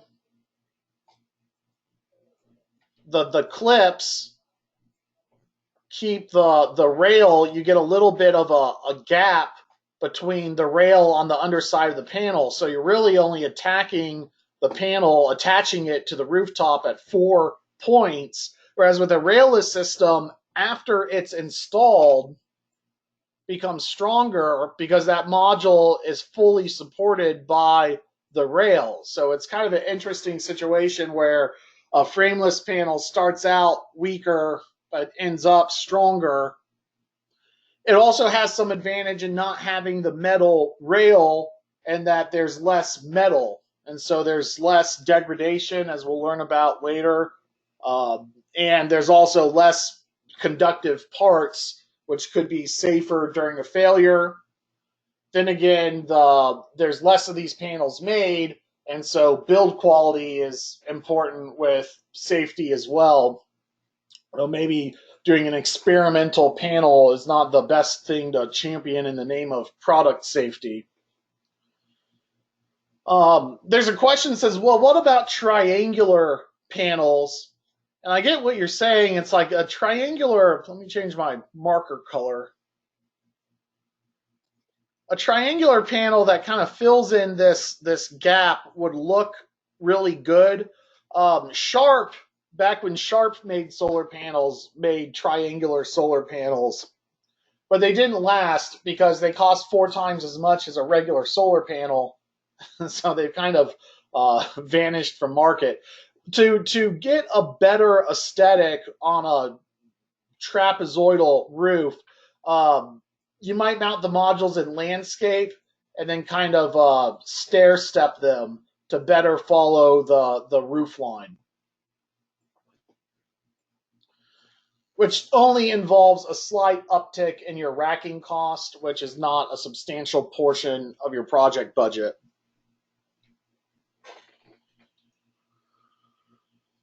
Architects probably like these solar panels. These are called bifacial solar panels. And, kind of like how all black panels are an aesthetic upgrade, I really look at bifacial panels as being an aesthetic upgrade. So in a covered walkway, you might have added cost with bifacial, and they do produce more energy. They collect energy off the back of the panel as well as off the top. But we saw from PV Watts that a shaded solar array produces 9%, 10% what an unshaded solar array does. So at best, a bifacial solar panel is going to be 10% more productive than a non-bifacial, which is, then you're buying an extra plate of glass. The modules are heavier. It becomes complicated on how you put the rack underneath them so that you're not actually blocking the cells. So these are difficult projects to pull off. However, at the utility scale, they're looking at bifacial simply to increase the energy density of their solar farms. So there's an architectural purpose to bifacial. There's also a utility big energy purpose to bifacial. Um, I like the idea of getting a frameless bifacial module and integrating it into the rooftop itself. I've never done a project like this, but I think it's interesting that you look into the product documentation of, say, Solar World. They're a major solar module manufacturer, and they'll actually tell you that their warranty covers using the solar panels as the roofing material itself, provided that whatever's underneath is not like a barn where there's more ammonia and gas emissions in the air that could eat into the underside of the solar panel. A glass on glass solar panel should have a better seal and have less degradation. So, if you were to build a barn out of solar panels and put a bunch of barnyard animals underneath this barn, maybe a glass on glass module would be the better material choice in theory, at least. I would get bifacial modules for architectural reasons because they look good. Being incorporated into a building in a beautiful or artistic way, not necessarily a cost-effective way. Think of like a government building, like the entrance to a school, other community structures, basically where you're doing projects for their visual beauty. At that point, it gets a little hard to find bifacial solar panels because the ones that are being made are really being made for the utility scale market. And so they just press the cells really closely together. So you get a very mild translucency through them, but not something that I think would be more visually striking as if the cells were spaced apart. But there are a couple of manufacturers who make panels that are as tuned into the aesthetics of a bifacial panel as well as the practicality of collecting a little bit more energy harvest. I'd say it's a trend that's picking up. Uh, what I'm looking at in bifacial is evidently DuPont, which makes the back sheets, these white and black back sheets that are plastic, quality plastic to prevent and reduce degradation. But DuPont also has a transparent plastic back sheet for solar, but I haven't seen it come to market yet. And I think that would be really interesting to have a bifacial panel that is not just glass on glass, but is glass on plastic.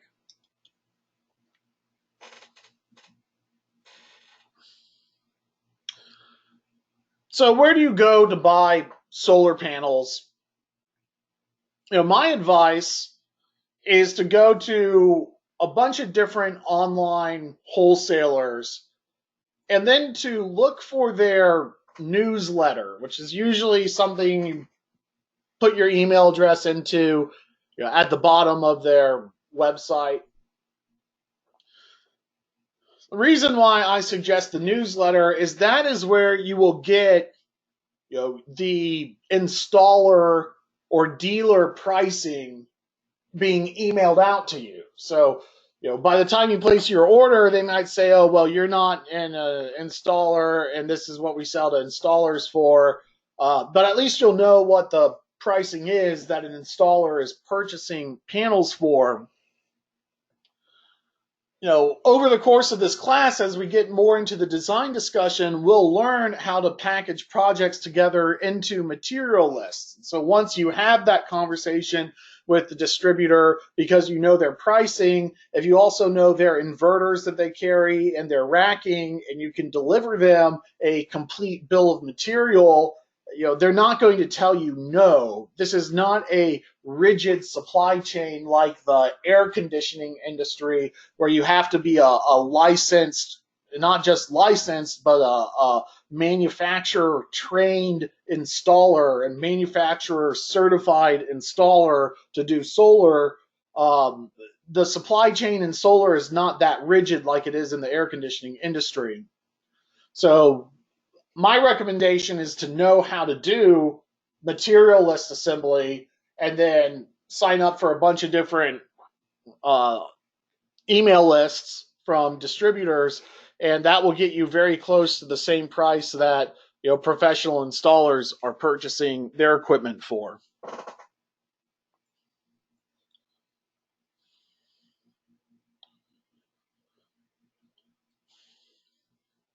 So how does a solar panel actually work? How does a solar panel generate electricity by just sitting on the roof and having sunlight hit it? That's confusing. How does it generate electricity? Well, to start out with, silicon and other thin film materials are semiconductors, and semiconductors conduct electricity when they're energized and don't conduct electricity when they're not. So, a computer chip, you turn on the power supply, and the computer chip starts working. A solar array is like a computer chip for your rooftop in terms of it is conducting electricity when photons from the sunlight are hitting it, when there's a power supply, and not conducting electricity when the sun is down. How it does this specifically is there's electrons. This goes back to your material science classes in high school chemistry. An electron is a or silicon is a crystalline structure. A crystalline structure means it's an organized grouping of electrons. And when sunlight hits a photovoltaic semiconductor, the energy particle that's coming from the sun, the photon, is enough to hit an electron and knock it out of where it's supposed to be in that crystal lattice. And that's going to leave behind a hole that wants to suck an electron. And so now we have free floating electrons kind of bouncing around the crystalline structure in little holes that they're supposed to end up back into. And so what a solar panel does is it tricks those electrons to go out the top of the panel and come back in through the bottom before they end up in those holes that are trying to suck them in. It's kind of like a billiards table where the pool stick and the cue ball is the photon, and then all the balls bouncing around the table are the electrons. So when you break the rack, that's the photon striking the organized grouping of electrons. The trick of a solar panel is to tilt the table. And to get all the balls that are bouncing around the pool table to all end up, on one side where they can roll into the hole and go out the return. So how we slant the pool table, how we get all the electrons to end up on one side of the table instead of just bouncing around, is that we expose the top of the cell and the bottom of the cell into dissimilar elements called doping. And doping the top and the bottom of the cell in dissimilar elements will create an electric disparity that will cause the electrons to stack up on one side of the cell. And that will give you a positive side and a negative side. Even though the panel wants to suck those electrons through, they'll still stack up on that side. So long as there is a pool stick pummeling them, continuing to break them up, so long as there is photons from the sun hitting the cell, causing these electrons to bounce around, if we have doped the cell, we will get a positive side and a negative side because we are playing on a slanted pool table. So the electrons are moving around even though you don't see them inside that solar panel.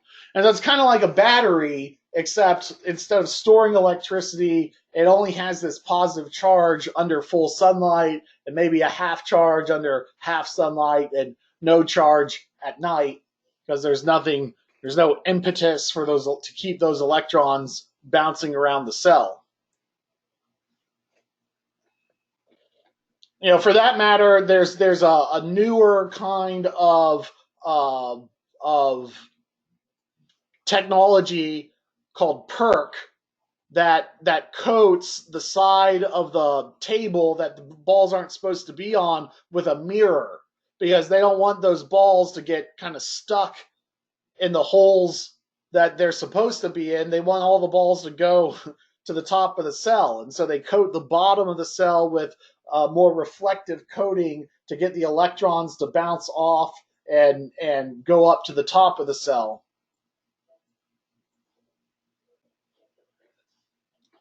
We were talking about solar panel degradation earlier. There's a degradation called potential induced degradation, where the electrons leak out of the system in a very small amount, but over time it builds up. And so potential induced degradation, the electrons, can leak out the building ground. So the modules have a metal frame and that metal frame is grounded. Electron that gets too close to that electric frame can leave out the system, never to return. So, manufacturers have responded in kind by putting the cells a little bit further away from the edges of the panels, but it's akin to shooting your cue ball and having the pool ball jump off the table. That's potential induced degradation. Grounding circuits are not just in the module frame, but also in the inverter ground fault detection, or at least they used to be in an older generation of products. And so the PID generation in years past was rather extreme, about 5% of system production in the first year. But improvements in inverter grounding and build quality of modules has restricted that, but you should still expect about a 3% degradation of your solar array in the first year of operation, to which point it draws, starts to level off. Beyond potential-induced degradation, which is electrons leaving through the system ground, there's light-induced degradation. And to continue our analogy,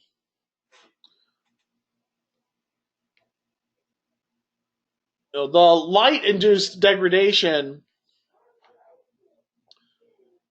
is like the worn surface of an old felt pool table where the balls have rolled over the surface so many times that they've left little dimples and channels behind, so that the ball that's rolling down the table, instead of going where it wants to go, it falls into the gutter that's been etched into the pool table through repeated use.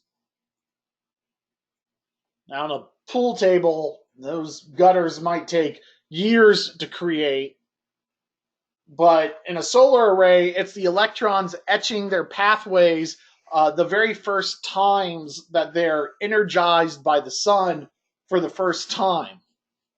And those pathways create a momentum loss as the electrons that follow behind fall into those pathways instead of going forward with as much momentum as they possibly can. And so that's why the combination of PID degradation and LID degradation in the first year in particular is so steep.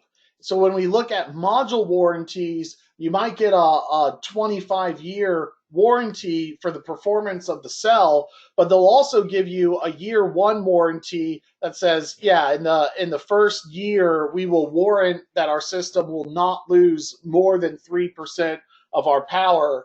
And then by year 25, it may be more like it'll retain 80% of its power at year 25. And the warranty is structured accordingly.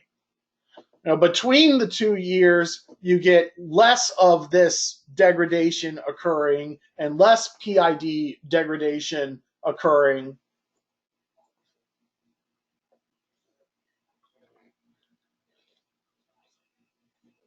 So here are a couple of different solar panels that have failed. So this is more of an advanced installer issue. These markings, almost all of them, this right here, and even this one here, these are called snail trails. They kind of look like a slug crawled across the solar array, but they're underneath the module glass. They're actually on the cell of the module. This is that organized crystal lattice of electrons shorting out by arcing within itself. The electron is bridging an air gap that has gotten into the module, maybe with some, humidity, water vapor, working its way very little bit into the cell, causing a little bit of a defection, and then like a zipper, the cell begins to kind of rip itself apart. Maybe not all the way through the cell, but just on the surface. So these snail trails, in a sense, they're inevitable because as the module frame fails, moisture and impurities will get into the cell. So if a system doesn't fail in other ways, if the system doesn't get removed but just sits on the roof for decades, this is what the end of a life of a solar module will look like. Sometimes these snail trails don't impact system performance. The electrons, can make it to these conductive pathways on either side of the void, or sometimes go underneath them. Sometimes the snail trail will isolate an entire chunk of cell, which will lower the power output of the cell, which will lower the power output of the circuit of cells within the module, which will lower the power output of the module, which will lower the power output of the circuit, potentially, which could lower the power output of the system, potentially. That's a very extreme example. Most of the time, the snail trails do not destroy the module. Most of the time, you won't see a performance drop. That's why they're kind of so insidious. What's interesting about this snail trail is this is actually a thin film solar panel. The thin film solar panels have much higher voltage than the silicon panels, and we can see whatever shorting out this caused was more like a little mini explosion, kind of like lightning, inside of the solar panel at the very kind of microscopic level. Most solar panel failures look like this panel on the right, not these little, snail trails on the left. Most solar panels fail because they were mishandled. In this particular picture, there's a major storm and a tree branch fell on the solar array. But this could have easily have been the result from damage during shipping by stacking stuff on top of the glass modules being shipped outside the pallet, or even mishandling with a forklift. I am more concerned about this issue on the right than this issue on the left. But when we talk about system design and inverter selection, having module level optimizers, little boxes on every single solar panel, so that they can operate independently of each other, will allow, some panels on the roof to fail and take themselves out of the system while other panels can keep on chugging. Particularly if the rooftop is hard to access, you might take the bitter pill that one panel failing on a very inaccessible rooftop will not get serviced until there's another reason to be up on that roof, particularly with multi-story residential. So it might just be a material selection to allow the system, as it approaches its end of life, to fail elegantly.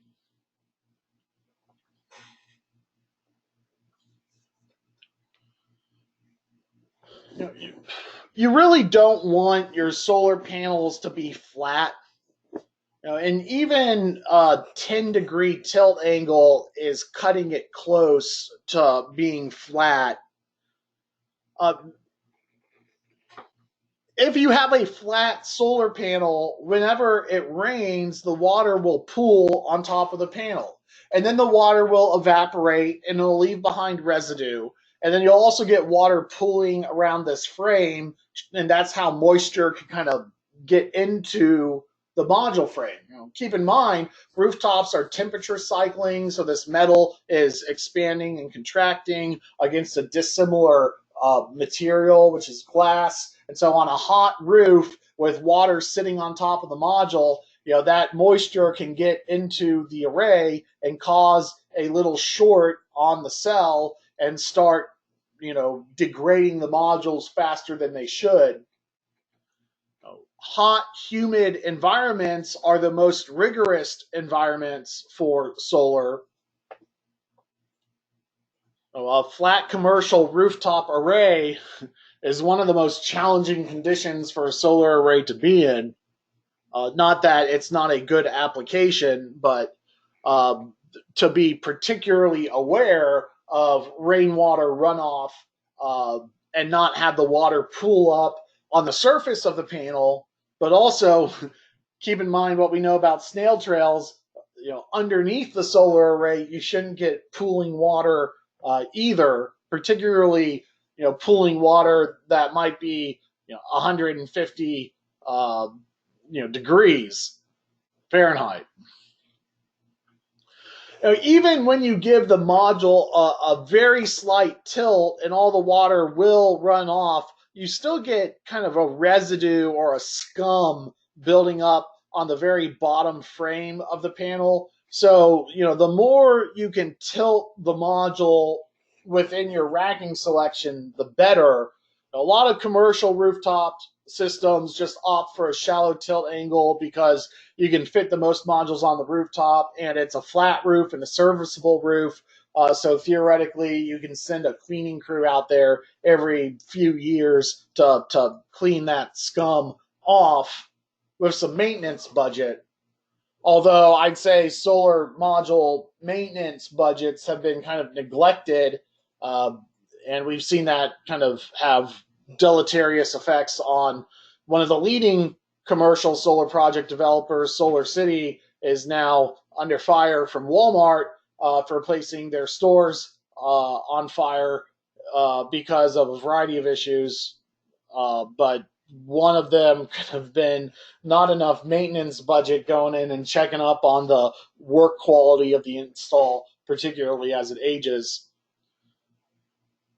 Whereas if you give the module a little kick, the rainwater will knock off most surface dust and pollen.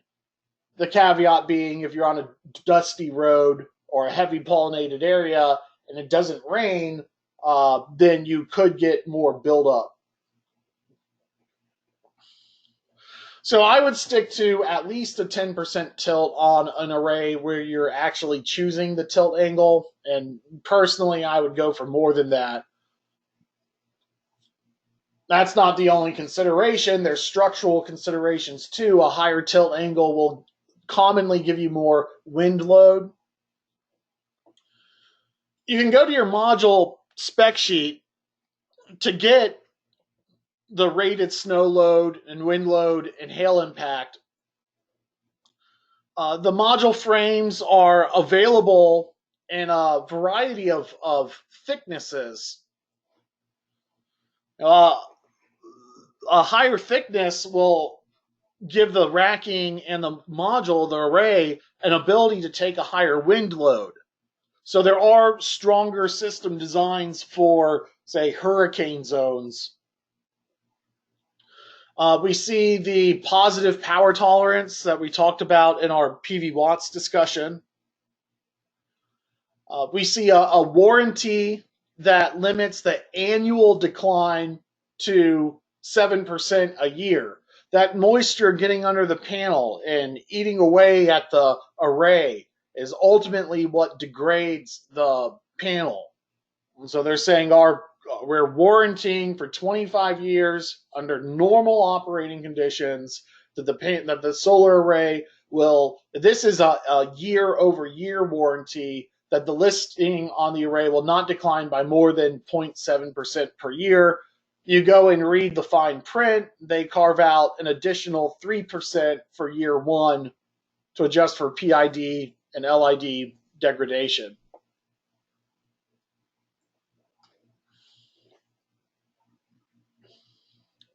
So on our module spec sheet, we get the module dimensions. And so we can determine the size difference between, say, a 60 cell and a 72 cell module. We get the weight of the solar panel, about 40 pounds, about what one able-bodied person can pick up. If you go with a 72 cell module, that's a 20% larger module, and they weigh about 20% more, becomes more of a two-person job to carry around a 72 cell module on a roof, whereas the 60 cell is more of a one-man job.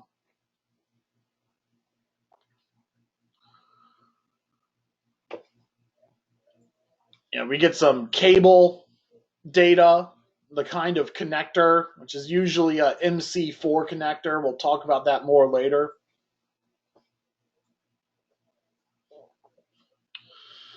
Even things like the dimensions of the cable whips coming off the back of the module is useful. Knowing this dimension, which note it's not to scale, will let you know if you can mount a module in landscape as well as in portrait. Since we see this is 1,000 millimeters long and the panel is 1,650, that's going to give us enough cable length to take one cable from the module and connect them together in parallel with each other to do or rather in landscape as well as in portrait. Managing these cables underneath the array can get messy. So every installer has their favorite cable management technique. And the longer these cable whips are, the fancier you can get with your cable management. 72 cell modules being a little bit taller have a little bit longer cable whips. And there's some real fancy things you can do with these cable whips on utility scale projects. Basically, these cable whips get so long that in addition to being able to wire the modules in landscape, you can actually skip over neighboring modules and leapfrog your way down the array and then leapfrog your way back, which reduces the total amount of cable. The problem with this cable is you get a lot of slack underneath the module. What most installers do will kind of snake this cable around through the module frame and leave only enough slack in it to kind of reach under and grab and then click in to the next door neighbor. We'll look later at some clipping systems for cable management. Well, there's a lot of information on a module spec sheet that can be useful, and most solar modules have enough cable length to have them go into both portrait and landscape orientations. Finally, on the module spec sheet, we get to a warranty. Here we have a 10-year product warranty and a 25-year performance warranty. So what's the difference? What this really says is you get a 10-year warranty on the build quality of the solar panel itself. Whereas the performance warranty is more like the limit of power decline the solar array is guaranteed for, assuming that the panel holds together. You try and claim a warranty at year 12 of the solar panel that's falling apart. They might tell you that the cells will produce the rated power, if the panel wasn't falling apart. It's rare for a solar panel to just fall apart at year 10, but the manufacturer is trying to sell the product as cheaply as they can, and they don't know the environment that you're using their solar panel on. Solar array that is hugging the roof line would experience less wind load than a solar array that's tilted up off the roof. A solar array that's on a slanted roof will have less liquid underneath it than a solar array on a commercial flat roof that has water ponding issues, which will have more heat and humidity underneath the array. So they'll say, we'll give you a power performance warranty for 25 years. So if a module loses power over this 25-year period, we're on the hook for it, unless there's something else going wrong with the workmanship of the issue, at which point, if you're past the 10-year mark, you're just going to have to get the module replaced, because we don't know really what the workmanship issue was caused by. It could be a manufacturer defect. It could also be an installer defect, or even a shipping defect from way back when the array was installed. And so when I say top shelf solar modules cost 2 to 3 times as much as value range modules, in addition to buying extra efficiency, you're also buying a better warranty.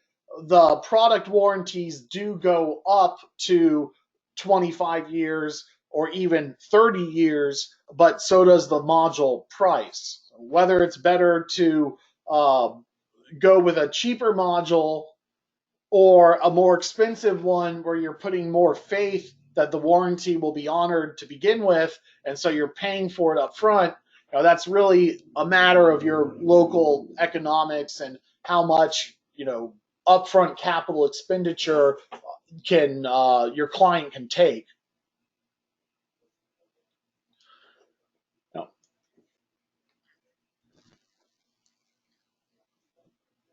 I find this kind of information useful. How many modules are in a pallet? When I do designs, I aim for designs that look good on a roof, but I also design around ordering 1, 2, or 3 pallets of solar and trying to fit all of that onto one job site to simplify my own personal logistics. So I'll often give a customer a couple of design options based on 1 pallet or 2 pallets or 3 pallets of solar. And that might be a $25,000 or $32,000 or $38,000 project. And then I'll go to a solar liquidator and buy a few pallets of solar panels at a good price. Sometimes I go to a mainstream distributor and buy the individual solar panel, but it's usually gets you into the 50 cent to 60 cent a watt range for panels instead of 40 to 50 cent. So I work the supply chain and I wait for all black pallets of solar panels to become available, and then I don't really care about the warranty and just go for the look. That might not be the right decision for your customer. You may go for the top shelf panel on the market, which may or may not be the cost effective way to go. It might be that the customer cares more about long-term quality, being worry-free, so they pay for it up front. You get what you pay for.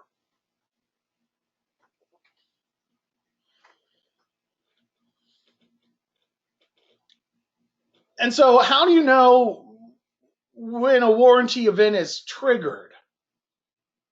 How do you really know if a top shelf warranty is worth the top shelf cost? I think it's important to understand the standard basic warranty as well as common failure points of solar modules in the first few years of operation, to understand that the standard warranty of a module will cover most of your upfront issues, and then whether or not 15 to 20 years down the road, if the modules degrade 1 or 2% below their rated warranty, how you're actually going to quibble with the manufacturer over how the manufacturer compensates you for slightly larger than their 80% performance loss bottom line. I don't really know how that conversation would play out, even if you went with a top shelf manufacturer. Usually, with warranty issues that I experience, what has always saved me is not necessarily going with the best manufacturer, but going with a good distributor that is engaged in moving a lot of product, who has the clout to get a warranty issue serviced in an appropriate period of time. So that is the supply chain, and using a good quality supplier is another value to consider. But the way solar panels fail is not usually 80 to 90% at the time. So this is a stair step warranty. This is saying you get a 90% warranty up to year 10 and an 80% warranty up to year 25. And what we've learned is that you can expect about a 3% decline in year 1 and then about a 0.5% thereafter. And so the standard 10-year, 25-year warranty, or even a 0.7% a year, warranty is fairly conservative compared to typical field-tested module degradation. Solar panels have bypass circuits in them. And so if you have 60 cell solar panels, generally you're going to have 3, sometimes 4, sometimes 6, depends really on the manufacturer, and generally more expensive modules have more features and more value, which might be more bypass circuits. But on a typical 60 cell module, you got 3 bypass circuits. So if something goes wrong with one cell, it takes out this section of the module, and then the remaining module remains online. And that still can have system level impacts. What I'm really trying to say is, if a module ships from its pallet and it's truly defective, you're going to notice it because that panel is producing 2/3 of what its neighbors are.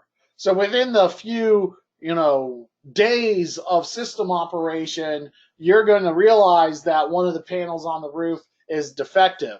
And that's going to take the performance of the array, from 100% down to 66%. The common out-of-the-box module warranty issue is the module only produces 2/3 the voltage of what it should be. And that is clearly within the threshold of a 10-year, 20-year, stair-step warranty.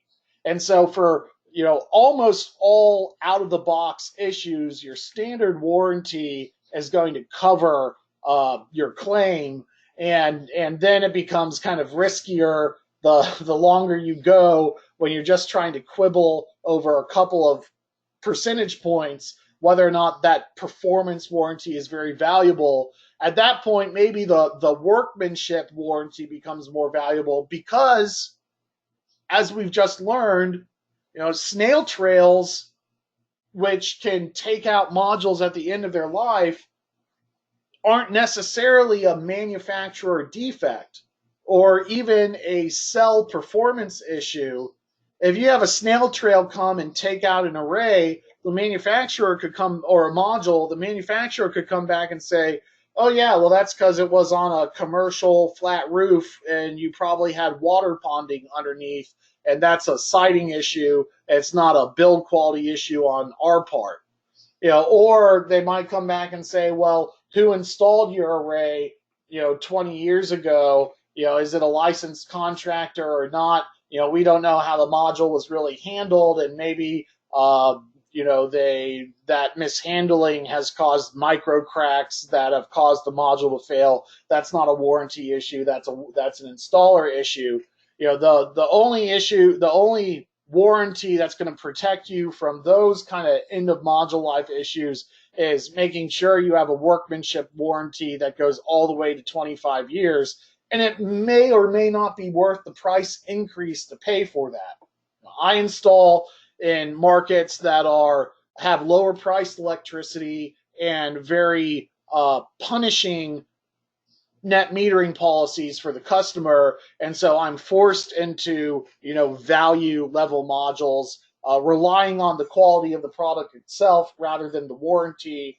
I think it was Tommy Boy where they said I could stick my head up a cow's rear end, but I'd rather take the butcher's word for it. I don't know if that's the best business advice, but what I'm saying is I'm strongly confident in the build quality of a standard solar module.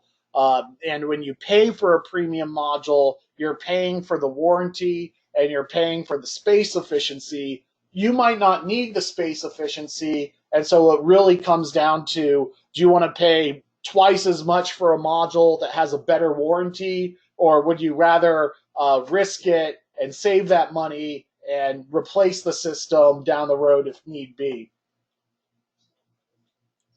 Then we have a question: who typically handles the warranty issue, the installer or the owner operator, or is this part of the contract?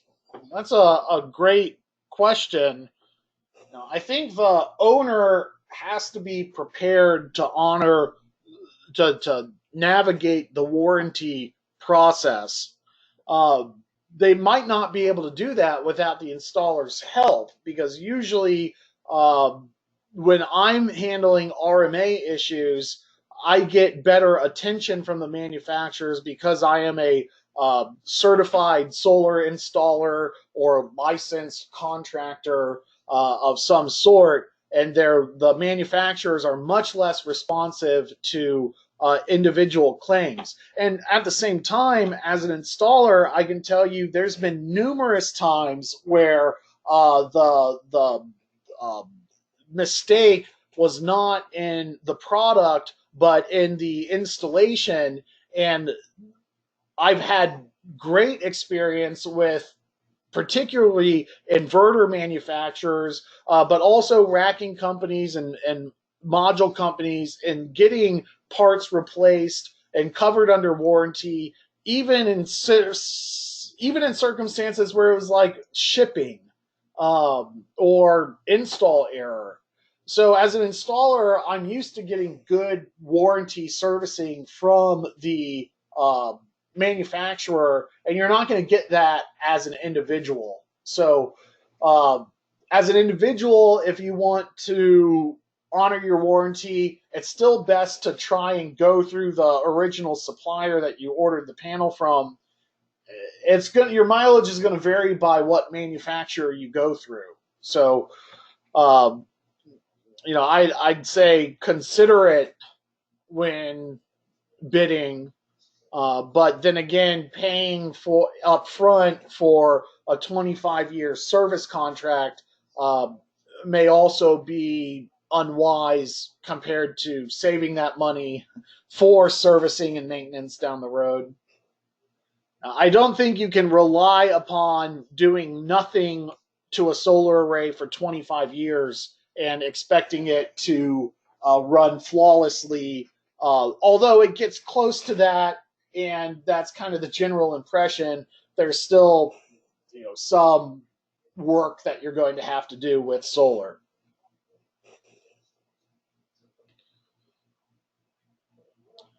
Here we're talking about that bypass circuit that we already kind of mentioned.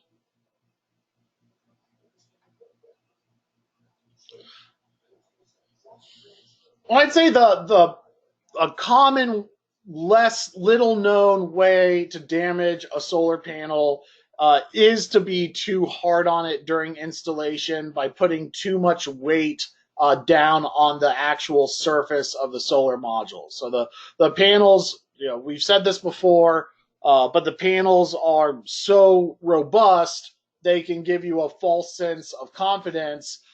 Putting weight on the center of the module is not good. You can actually diagnose performance issues with a module that you can't see, such as a popped soldered connection that might trigger taking out one of these bypass diodes.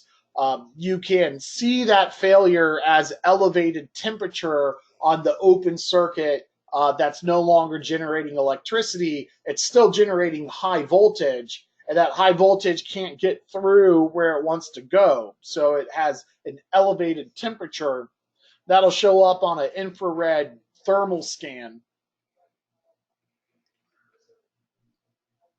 But you wouldn't be able to just look at the solar panel and tell that it's been damaged. It might be, so it might not be enough of a fracture to take out to trigger the bypass circuit. Microfractures don't have to take out the entire cell. They can just put a little bit of resistance into the cell and may or may not have problems down the road.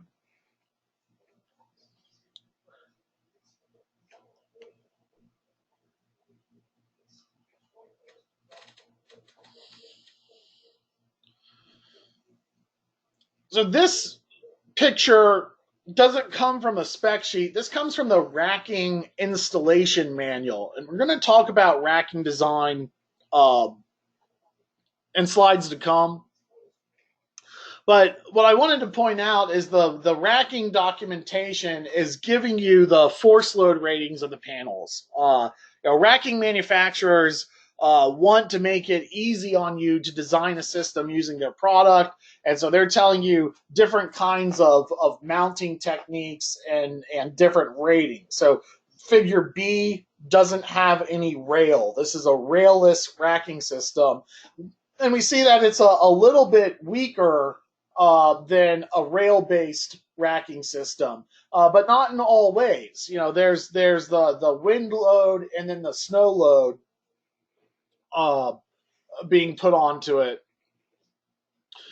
It'll give you dimensions for where you can put the clips. Usually within 10 to 12 inches from the edge of the module frame.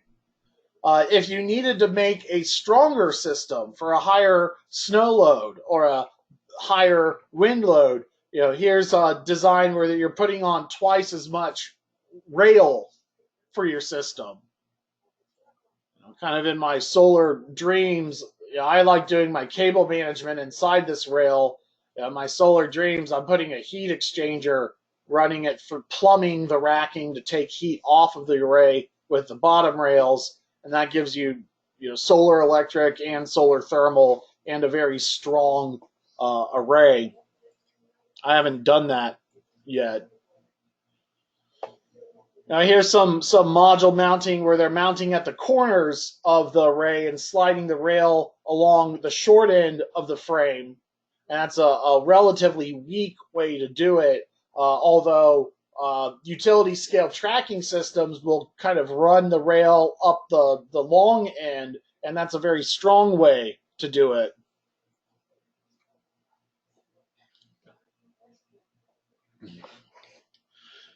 One advanced racking type is shared rail racking, where normally on your rail, you're going to have 2 rails per module. So here's your solar panel, and you're going to have 2 rails kind of running underneath the array.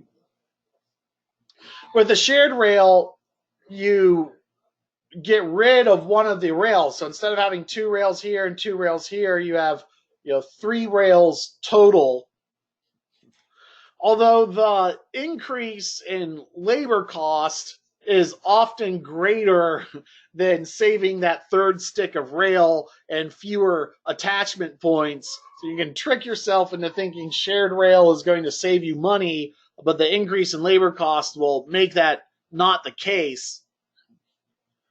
Racking systems that get rid of the rail generally are going to have more attachment points. And furthermore, rooftops are wavy. They're not perfectly straight. And so the one purpose of this rail is to provide a little bit of leveling so that your square solar panels remain square as they traverse the wavy rooftop underneath. So the rail gives you forgiveness. Whereas with shared rail systems, you have to be incredibly precise because now you just have a very, very small tolerance for an undulating rooftop, even when your general contractor is competent at their job in terms of keeping the array straight. Now, when I look at a shared rail system, the reason I think shared rail is neat is normally with your traditional 2 rails per row system, you get an air gap between your panels here and between your panels here. So I'm going to look at this particular air gap. And so when you get rain falling on your rooftop, that rainwater dribbles down the module frame and then gets into that gap. With a shared rail system, at least along this axis, that gap is now a gutter that rainwater won't fall into. So the rainwater will dribble down the array and then keep going up on the surface of the array rather than get underneath where you may have cables and roof penetrations. It would simply be a matter of using flashing tape or even metal flashing itself to seal the air gap north to south, at which point you would have, if not a watertight array, a fundamentally water resistant array, keeping most of the rain on top of the array rather than underneath. So if I were to build the roof out of solar panels, that's when I would look at a shared rail system. Or if I wanted to be a dreamer and think about rainwater collection and solar, I might look at a shared rail system. But it's not going to result in cost savings. I would only approach a shared rail system as an experienced installer. Another unconventional rail system is a railless racking system where you just put the supports down on the roof and anchor the modules or clip the modules or clamp the modules to the supports rather than the rail itself.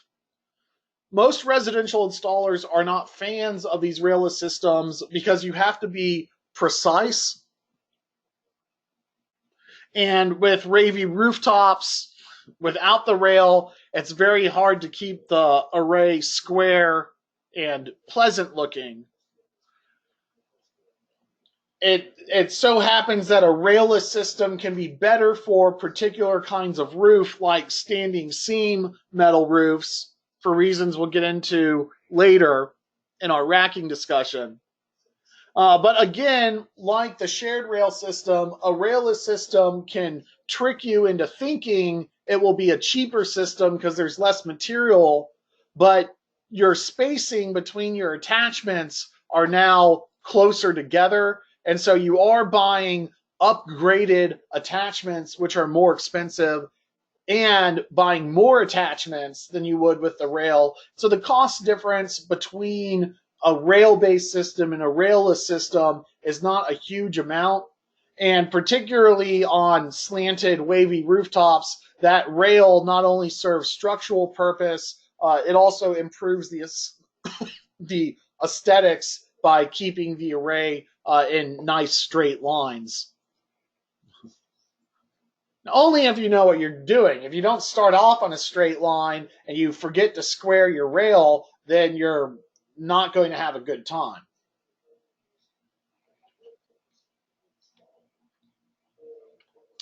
So let's talk about the array layout.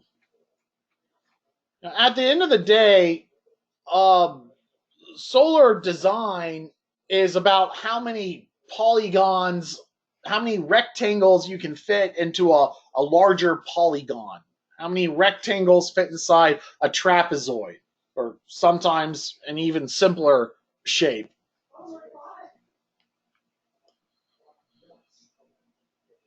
That's not too mathematically challenging for an engineer and architect to figure out. So array layouts are well within your skill set, and we already know performance estimating, and we take our total array size, our module wattage, plug it into PV watts, we get a performance estimate. Uh, so there are a lot of rooftops that don't have shade, making shade analysis unnecessary. But when you have trees around or oddly shaped rooftops, a shade analysis becomes necessary. Now, I generally do shade analysis with 3D modeling software, such as commercial solar design software. But I'm going to show you how you can do it with pencil and paper and some advantages of doing it with software. So the analog way to do shade analysis is to use a device called a solar pathfinder.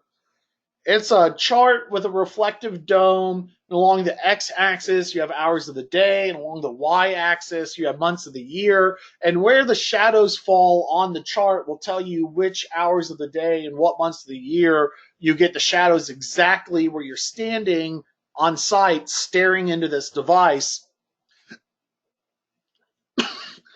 And so what we can see is between June and July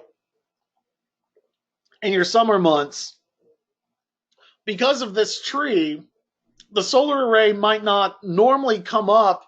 The solar array might normally come up and turn on the inverter at 7 a.m., but because of this tree, that'll be closer to 8 a.m. Well, and then in December, the solar array may not be turning on until 9 or 9:30, so this tree is actually more of an issue than this house exactly where you're standing. And it's not that big of an issue to begin with. Generally, what you're trying for is sunlight at least from 9 a.m. To 3 p.m. in the wintertime, and then maybe 8 a.m. to 5 p.m. in the summer. The solar window is narrower in the wintertime and wider in the summertime. So this is a fairly unshaded spot, but once the sun gets into those branches there, that's one thing that you can kind of gloss over to say, okay, well, in this wintertime, the trees will lose their leaves, but the branches are still going to diffuse that photon stream and result in less power coming out of the module. So, these trees would basically have the solar array start to power down around 2 or 2:30 in the wintertime. So how do we determine, without a pathfinder or visiting site, when the solar array may be on or off, so that we can go back into our PV watts calculation and back that data out? We can use good old-fashioned trigonometry for that. At this point, I would remind you that Google is not the only software company in town that does mapping. Microsoft has a mapping software called Bing. And what's interesting about Bing is that it simply uses different images than Google. So between the two image sets, you can get a clear picture of what most rooftops look like, although it's clearer in suburban or urban areas than in rural areas. But even in rural areas, you may surprise yourself by hopping onto Bing. If you walk far enough away from the rooftop, you can usually see the rooftop. So having the customer interested in solar, walk 100 feet away from their house and turn around and take a photograph of the roof can help you convert those blips in the Google Earth image or your satellite imagery into things like plumbing vents and the final definition or shape of the roof. Good on-site photography really helps with the planning. So if a customer is asking me about solar, I may start them out by taking a few site photos and sending it my way to better craft the design discussion. So now I'm going to show you a trick that you can use to estimate tree height using Google Earth. And using something called a sun angle azimuth chart, which you can find online. The Navy makes a real good one. We'll be using that in this example. So using Google Earth, you can determine the length of shadows. And so here we are on we'll show you a picture in a minute, but you can measure the length of the shadow using the ruler tool on Google Earth. And the ruler tool will also tell you the orientation or azimuth of that shadow. Because we know the orientation or azimuth of the shadow, that correlates to the orientation or azimuth of the sun. And Google Earth will also tell us the date the photo was taken.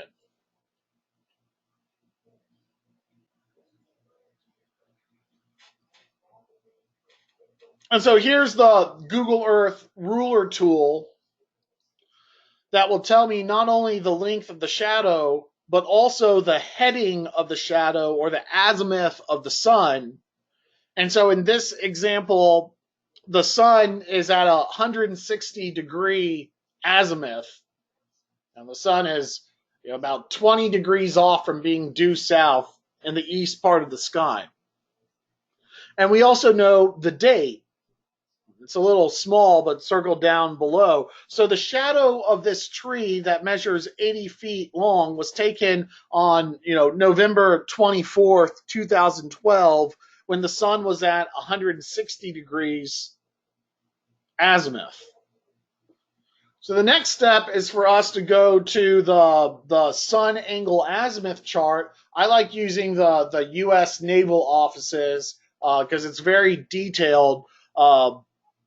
Where we put in the location of the picture and the date of the picture.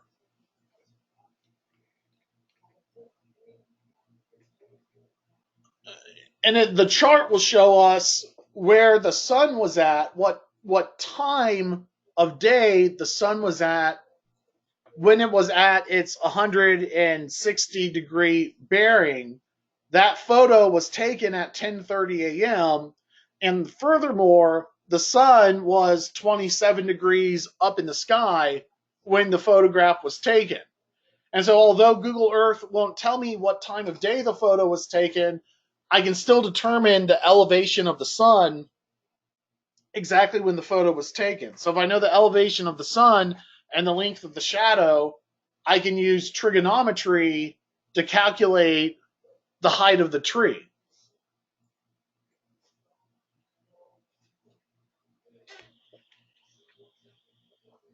I can use the same technique to calculate the height of the house based on the shadow of the house. And so if I subtract the height of the tree from the height of the house, I get how high the tree is above the roof line. And I can calculate to see if that tree that shows up on my Google Earth picture is, how that tree that's next to my roof is actually going to drag its shadow across the roof. Now, that's quite a number of trigonometric calculations to make, which is where computer software, design software comes in, which will actually make those calculations for every minute of the day throughout the year and plug into the PV watts data and back out the production loss so you don't have to. But even so, if you have one tree near your job site and you're concerned about shading, you can use this Google Earth trick to determine the height of that tree and get a rough estimate of where the shadow of that tree is going to lay out across the property. And it's worth to keep in mind that trees grow over time. So you can even make a mistake with a very precise model if you don't account for tree growth. Therefore, doing a very rough shade analysis is sometimes all you need to do to determine if the tree is close by or far away to see if it's a factor in your performance estimate. Um, but if there is potential for shade, I think it's best to use commercial design software. Both Aurora and Helioscope have what's called LiDAR data. Yeah, it's the same data that will produce a 3D model in Google Earth. So if you go to Google Earth, and I've recently found out that their online version, it doesn't give you the azimuth with the ruler tool. You still have to do the download to get the full featured ruler tool. But let's load up Google Earth real quick.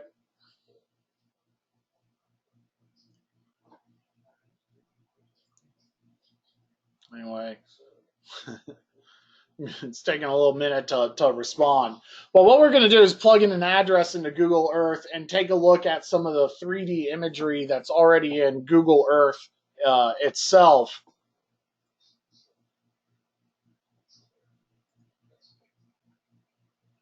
It doesn't seem to be loading, so maybe we'll move on. Um, huh.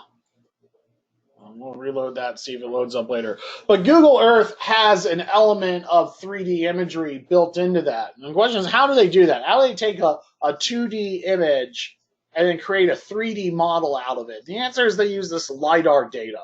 And even software companies such as Aurora Solar are developing partnerships with Google to have the most up-to-date and exact LiDAR data in their models because they all have a mutual interest and using that data for different purposes. But the general gist of it is you can sketch your roof out and then pop up the two-dimensional sketch to fit the three-dimensional LiDAR data. In this picture, we have grown our trees to simulate tree growth over time. And so that level of accuracy you can really only get with a 3D model.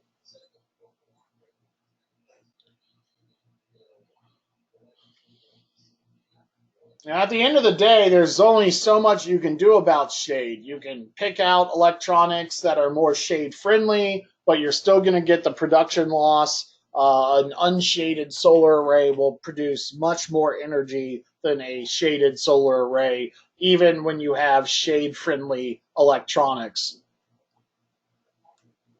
And there's other design considerations that play second fiddle to shade analysis, and I kind of think it should be the other way around because structural considerations in solar are important, but often the installer is so concerned about shade and electrical design that not much thought is put into the structure. Wind speed is greater at the corners of the array and the edges of the roof rather than in the middle of the roof. Some local code, some local jurisdictions, some local fire departments require you to stay off the edges of the rooftop with limited options to get around it, like forced air ventilation, where you have a big fan in the attic to blow air out of the house. But the bare bones physics says wind speed is going to be greater at the corners or the highest point, and then the top of the roof and the edges of the roof, with the interior of the roof being the least subject to high wind speeds, wind gusts. And even when you stay fully inside the interior of the roof in the lower wind zone, you will still get greater wind speeds at the edges and corners of the array than you would in the interior of the array. Now, the reason why fire departments want you off of the roof is, they want to get up on your rooftop and cut a hole in your attic to ventilate smoke out of the building. Well, sometimes to let you go all the way to the edge of the roof if you have another means of ventilating air out of the building. And when I think of fire, I think of a drafty room not really being good for fire. But when a fireman thinks about fire, they think of a house filled up with smoke. And if they have to rescue someone inside and they can't see, they can't do their job. So they say, we need some access on the roof to cut a hole in the attic so we can get the smoke out of the building so that we can get inside the building and see what's going on with it.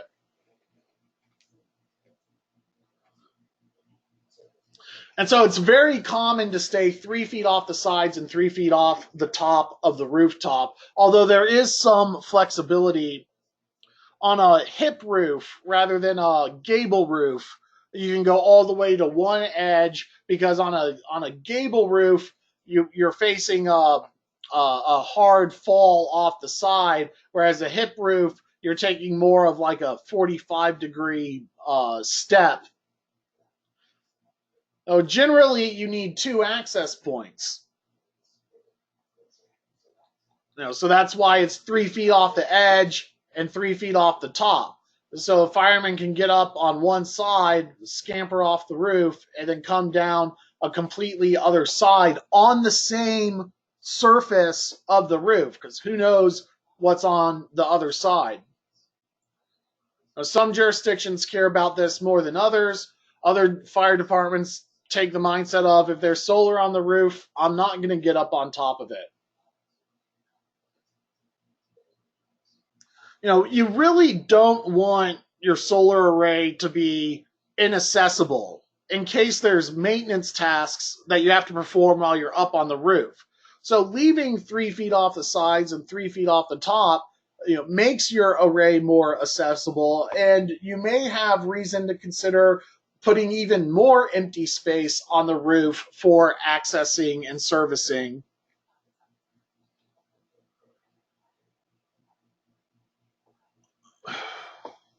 For one thing, code is encouraging these little electronic boxes that we'll get to tomorrow to go behind every single module on the rooftop, and that puts a failure point up on the rooftop.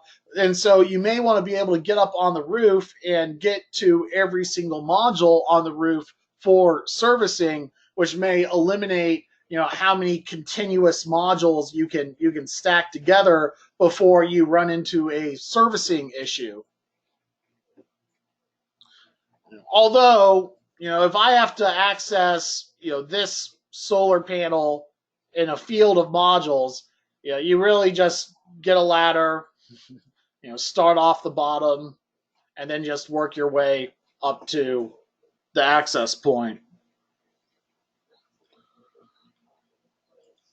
Commercial buildings have their limitations as well, their own offset requirements. The air conditioner units need to be serviced and can't be boxed in. You should not cover up your water drains that may need to be serviced down the road. At least 4-foot pathway requirements to get to air conditioning units. Every 150 feet, you need a walkway. The standard walkway is 8 feet, but can be as long as 4 feet long. The standard walkway on a commercial roof needs to be about 8 feet wide, but can be as narrow as 4 feet wide under particular circumstances. In general, what I would say on a commercial flat roof, like a residential, there can be merit to not filling up every single inch of space on a commercial roof, particularly if you're basing the design off of satellite imagery You want to give the installer some wiggle room in case you're not picking up on every single vent or pipe or plumbing vent that's already up there on the roof. Another example is the commercial code wants you to be 6 feet off the edge of the rooftop. OSHA wants you to be 6 feet off the edge of the rooftop as well, but maybe staying 8 feet off the edge is a better way to ensure that your installers are never less than six, never, are 6 feet off of the edge of the roof. A solar array that is 6 feet off the edge of the roof to install, you would be 4 feet off the edge of the roof. So, going even more conservative than code can sometimes be the better array layout approach.